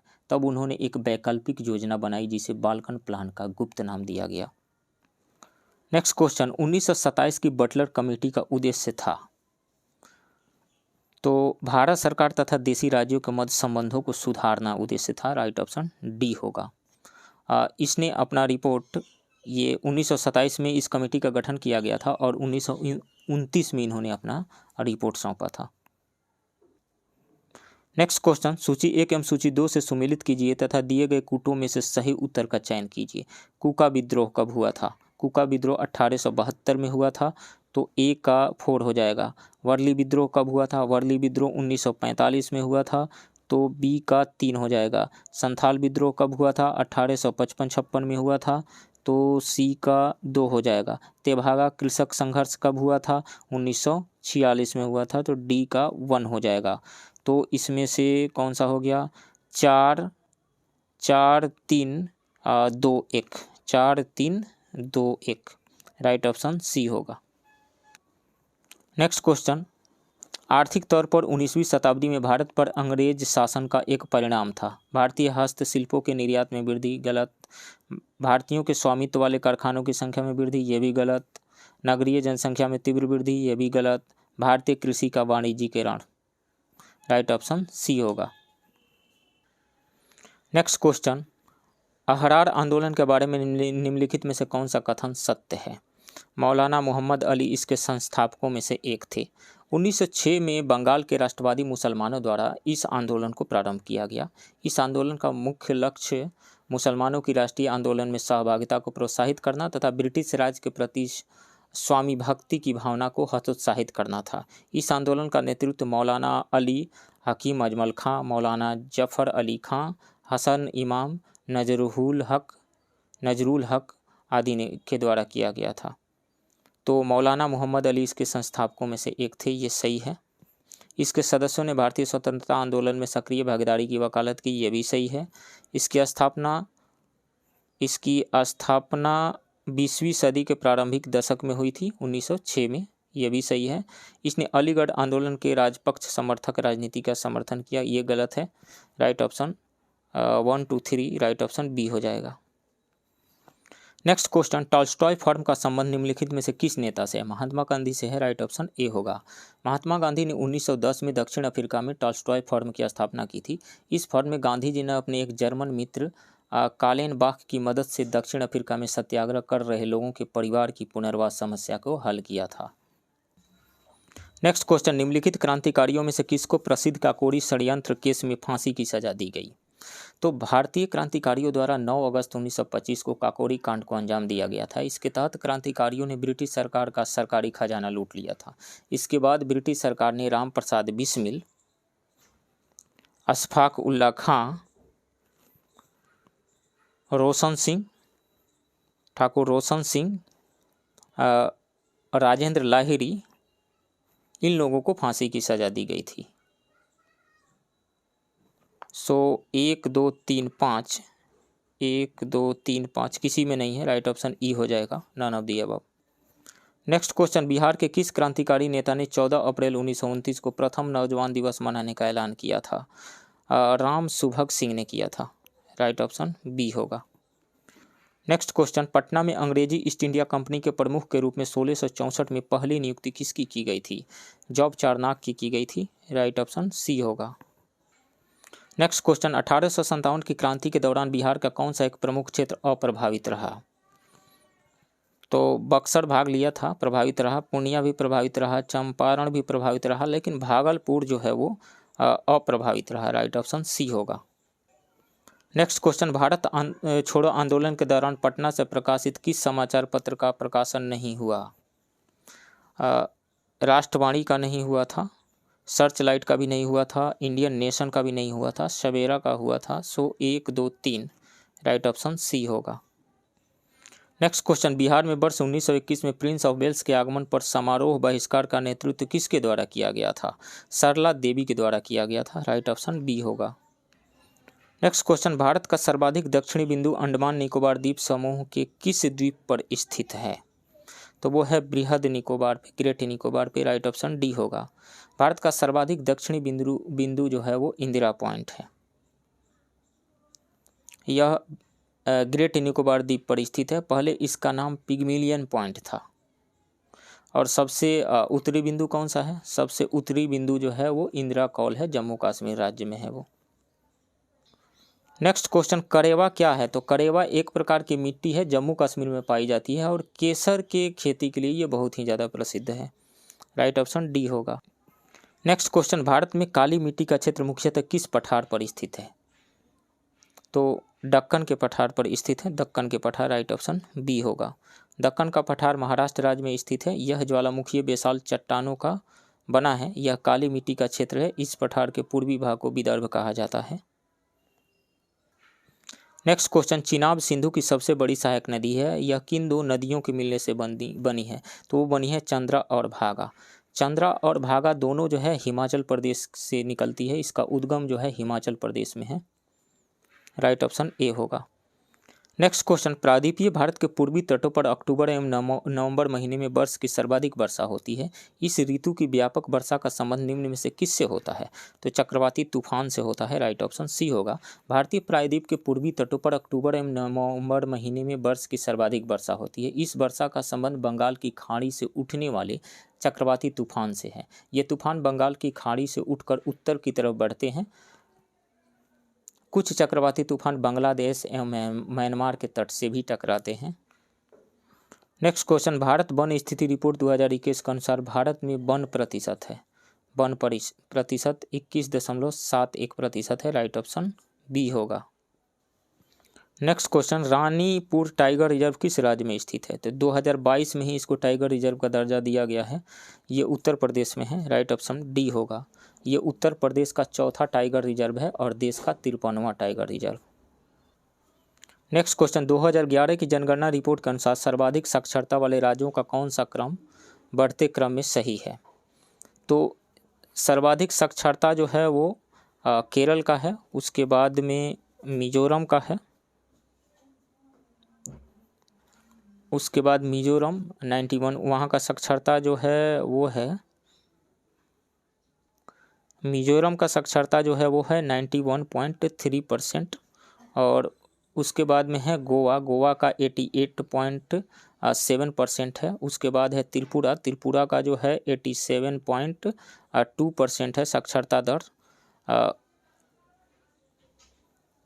सबसे कम जो हो जाएगा वो हो जाएगा इसमें हिमाचल प्रदेश। हिमाचल प्रदेश की जो साक्षरता दर है 82.8% है। तो सबसे ज़्यादा हो जाएगा मिजोरम, उससे कम है गोवा, उससे कम है त्रिपुरा, उससे कम है हिमाचल प्रदेश। तो यदि बढ़ते क्रम में हम सजाएं तो Himachal Pradesh, then Tripura, then Goa, then Mizoram. Right option A होगा। नेक्स्ट क्वेश्चन, गिरना परियोजना किस राज्य में स्थित है? तो गिरना परियोजना गिरना नदी पर स्थित है जो महाराष्ट्र में है। राइट ऑप्शन डी होगा। नेक्स्ट क्वेश्चन, निम्नलिखित में से बेमेल का चयन करें। उर्वरक संयंत्र अल्बाय बिजली के समान रामचंद्रपुरम में है। जूट उद्योग दरभंगा में नहीं, जूट उद्योग जो है जूट जहाँ होगा वहीं पर होगा। पूर्णिया वगैरह में है, ये दरभंगा में नहीं है, तो ये गलत है। दवा निर्माण पिंपरी में है, ये सही है। तो बेमेल जोड़ा जो है ये जूट उद्योग दरभंगा है। राइट ऑप्शन सी होगा। नेक्स्ट क्वेश्चन, दस्त ए लूट मरुस्थल किस देश में स्थित है? तो ये ईरान में स्थित है। पूर्वी ईरान में, राइट ऑप्शन सी होगा। नेक्स्ट क्वेश्चन, इंसेलबर्ग किस प्रक्रिया द्वारा निर्मित भू आकृति है? तो इंसेलबर्ग हवा के अपवर्तन द्वारा निर्मित भू आकृति है, पवन के अपवर्तन द्वारा, राइट ऑप्शन ए होगा। मरुस्थलीय भागों में कहीं कहीं मुलायम एवं कठोर चट्टानें एक साथ पाई जाती है। यहाँ पवन द्वारा अपवर्तन कार्य के कारण मुलायम चट्टान अपवर्दित हो जाती है एवं कठोर चट्टान खड़े रूप में दिखाई देते हैं, इसे इंसेलबर्ग कहा जाता है। नेक्स्ट क्वेश्चन, फिलीपींस द्वीप समूह में चलने वाली उष्णकटिबंधीय चक्रवातों को किस नाम से जाना जाता है? तो बुरान के नाम से जाना जाता है, बुरान नहीं, बागियो के नाम से जाना जाता है। फिलीपींस द्वीप समूह में चलने वाली उष्णकटिबंधीय चक्रवातों को बागियो के नाम से जाना जाता है। शीतकाल में रूस तथा मध्यवर्ती एशिया में चलने वाली हिमयुक्त जो है वो है बुरान, तो ये नहीं होगा, बी होगा। पवन को पुर्गा के नाम से जाना जाता है और मैस्ट्रो नामक पवन भूमध्य सागरीय क्षेत्रों में चलती है, राइट ऑप्शन बी होगा। नेक्स्ट क्वेश्चन, विषुवत रेखीय प्रदेशों में प्रायः किस प्रकार की वर्षा होती है? संवहनीय वर्षा होती है, राइट ऑप्शन सी होगा। विषुवत रेखीय प्रदेशों अथवा शांत पेटी में संवहनीय प्रकार की वर्षा होती है। संवहनीय वर्षा मूसलाधार रूप में होती है तथा इससे कम समय में अधिक वर्षा प्राप्त होती है। यह वर्षा बिजली की चमक एवं बादलों की गरज के साथ होती है। नेक्स्ट क्वेश्चन, सूची 1 एवं सूची 2 को सुमेलित कीजिए तथा दिए गए कूटों में से सही उत्तर का चयन कीजिए। डेट्रॉयट किसके लिए प्रसिद्ध है? तो मोटर तथा वायुयान उद्योग के लिए फेमस है, तो ए का जो हो जाएगा, ए का वायुयान एवं मोटरयान के लिए, ए का 4 हो जाएगा। ओसाका किसके लिए प्रसिद्ध है? ओसाका सूती वस्त्र उद्योग के लिए प्रसिद्ध है, तो बी का 2 हो जाएगा। कोपेनहेगन किसके लिए प्रसिद्ध है? डेयरी उद्योग के लिए प्रसिद्ध है, तो सी का 1 हो जाएगा। उसके बाद में शेफील्ड किसके लिए प्रसिद्ध है? तो वो है चाकू उद्योग के लिए प्रसिद्ध है, 3 हो जाएगा। तो कौन सा ऑप्शन ये इसमें से मिल रहा है?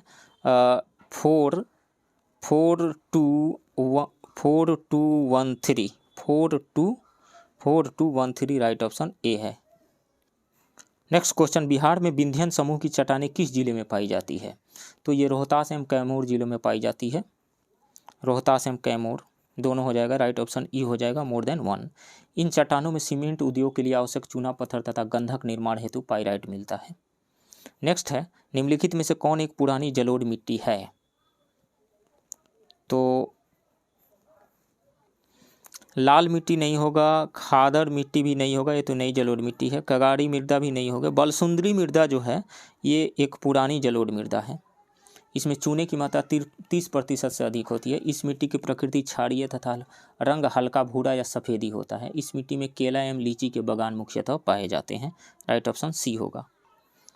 नेक्स्ट क्वेश्चन, लोकायन निम्न में से किसकी सहायक नदी है? तो लोकायन जो है फल्गु नदी की सहायक नदी है और फल्गु नदी कहाँ से निकलती है? छोटा नागपुर के पठार से निकलती है, राइट ऑप्शन ए होगा। नेक्स्ट क्वेश्चन, बिहार में कुल क्षेत्रफल का लगभग कितना प्रतिशत कृषि योग्य भूमि है? तो लगभग 80%, राइट ऑप्शन बी होगा। और ये बिहार की 77% जनसंख्या कृषि पर आधारित है, लगभग 77%। Next question, Valmiki national park की स्थापना किस वर्ष की गई थी? तो वाल्मीकि नगर टाइगर रिजर्व जो है वो वेस्ट चंपारण डिस्ट्रिक्ट में है और ये 1989 में इसकी स्थापना हुई थी, राइट ऑप्शन सी होगा। तो फ्रेंड्स, ये रहा पटना के इम्तिहान इंस्टीट्यूट के टेस्ट 5 के हिंदी मीडियम के क्वेश्चन का डिस्कशन। आप बने रहिए इस चैनल के साथ, मिलते हैं किसी दूसरे वीडियो में, तब तक के लिए थैंक यू वेरी मच।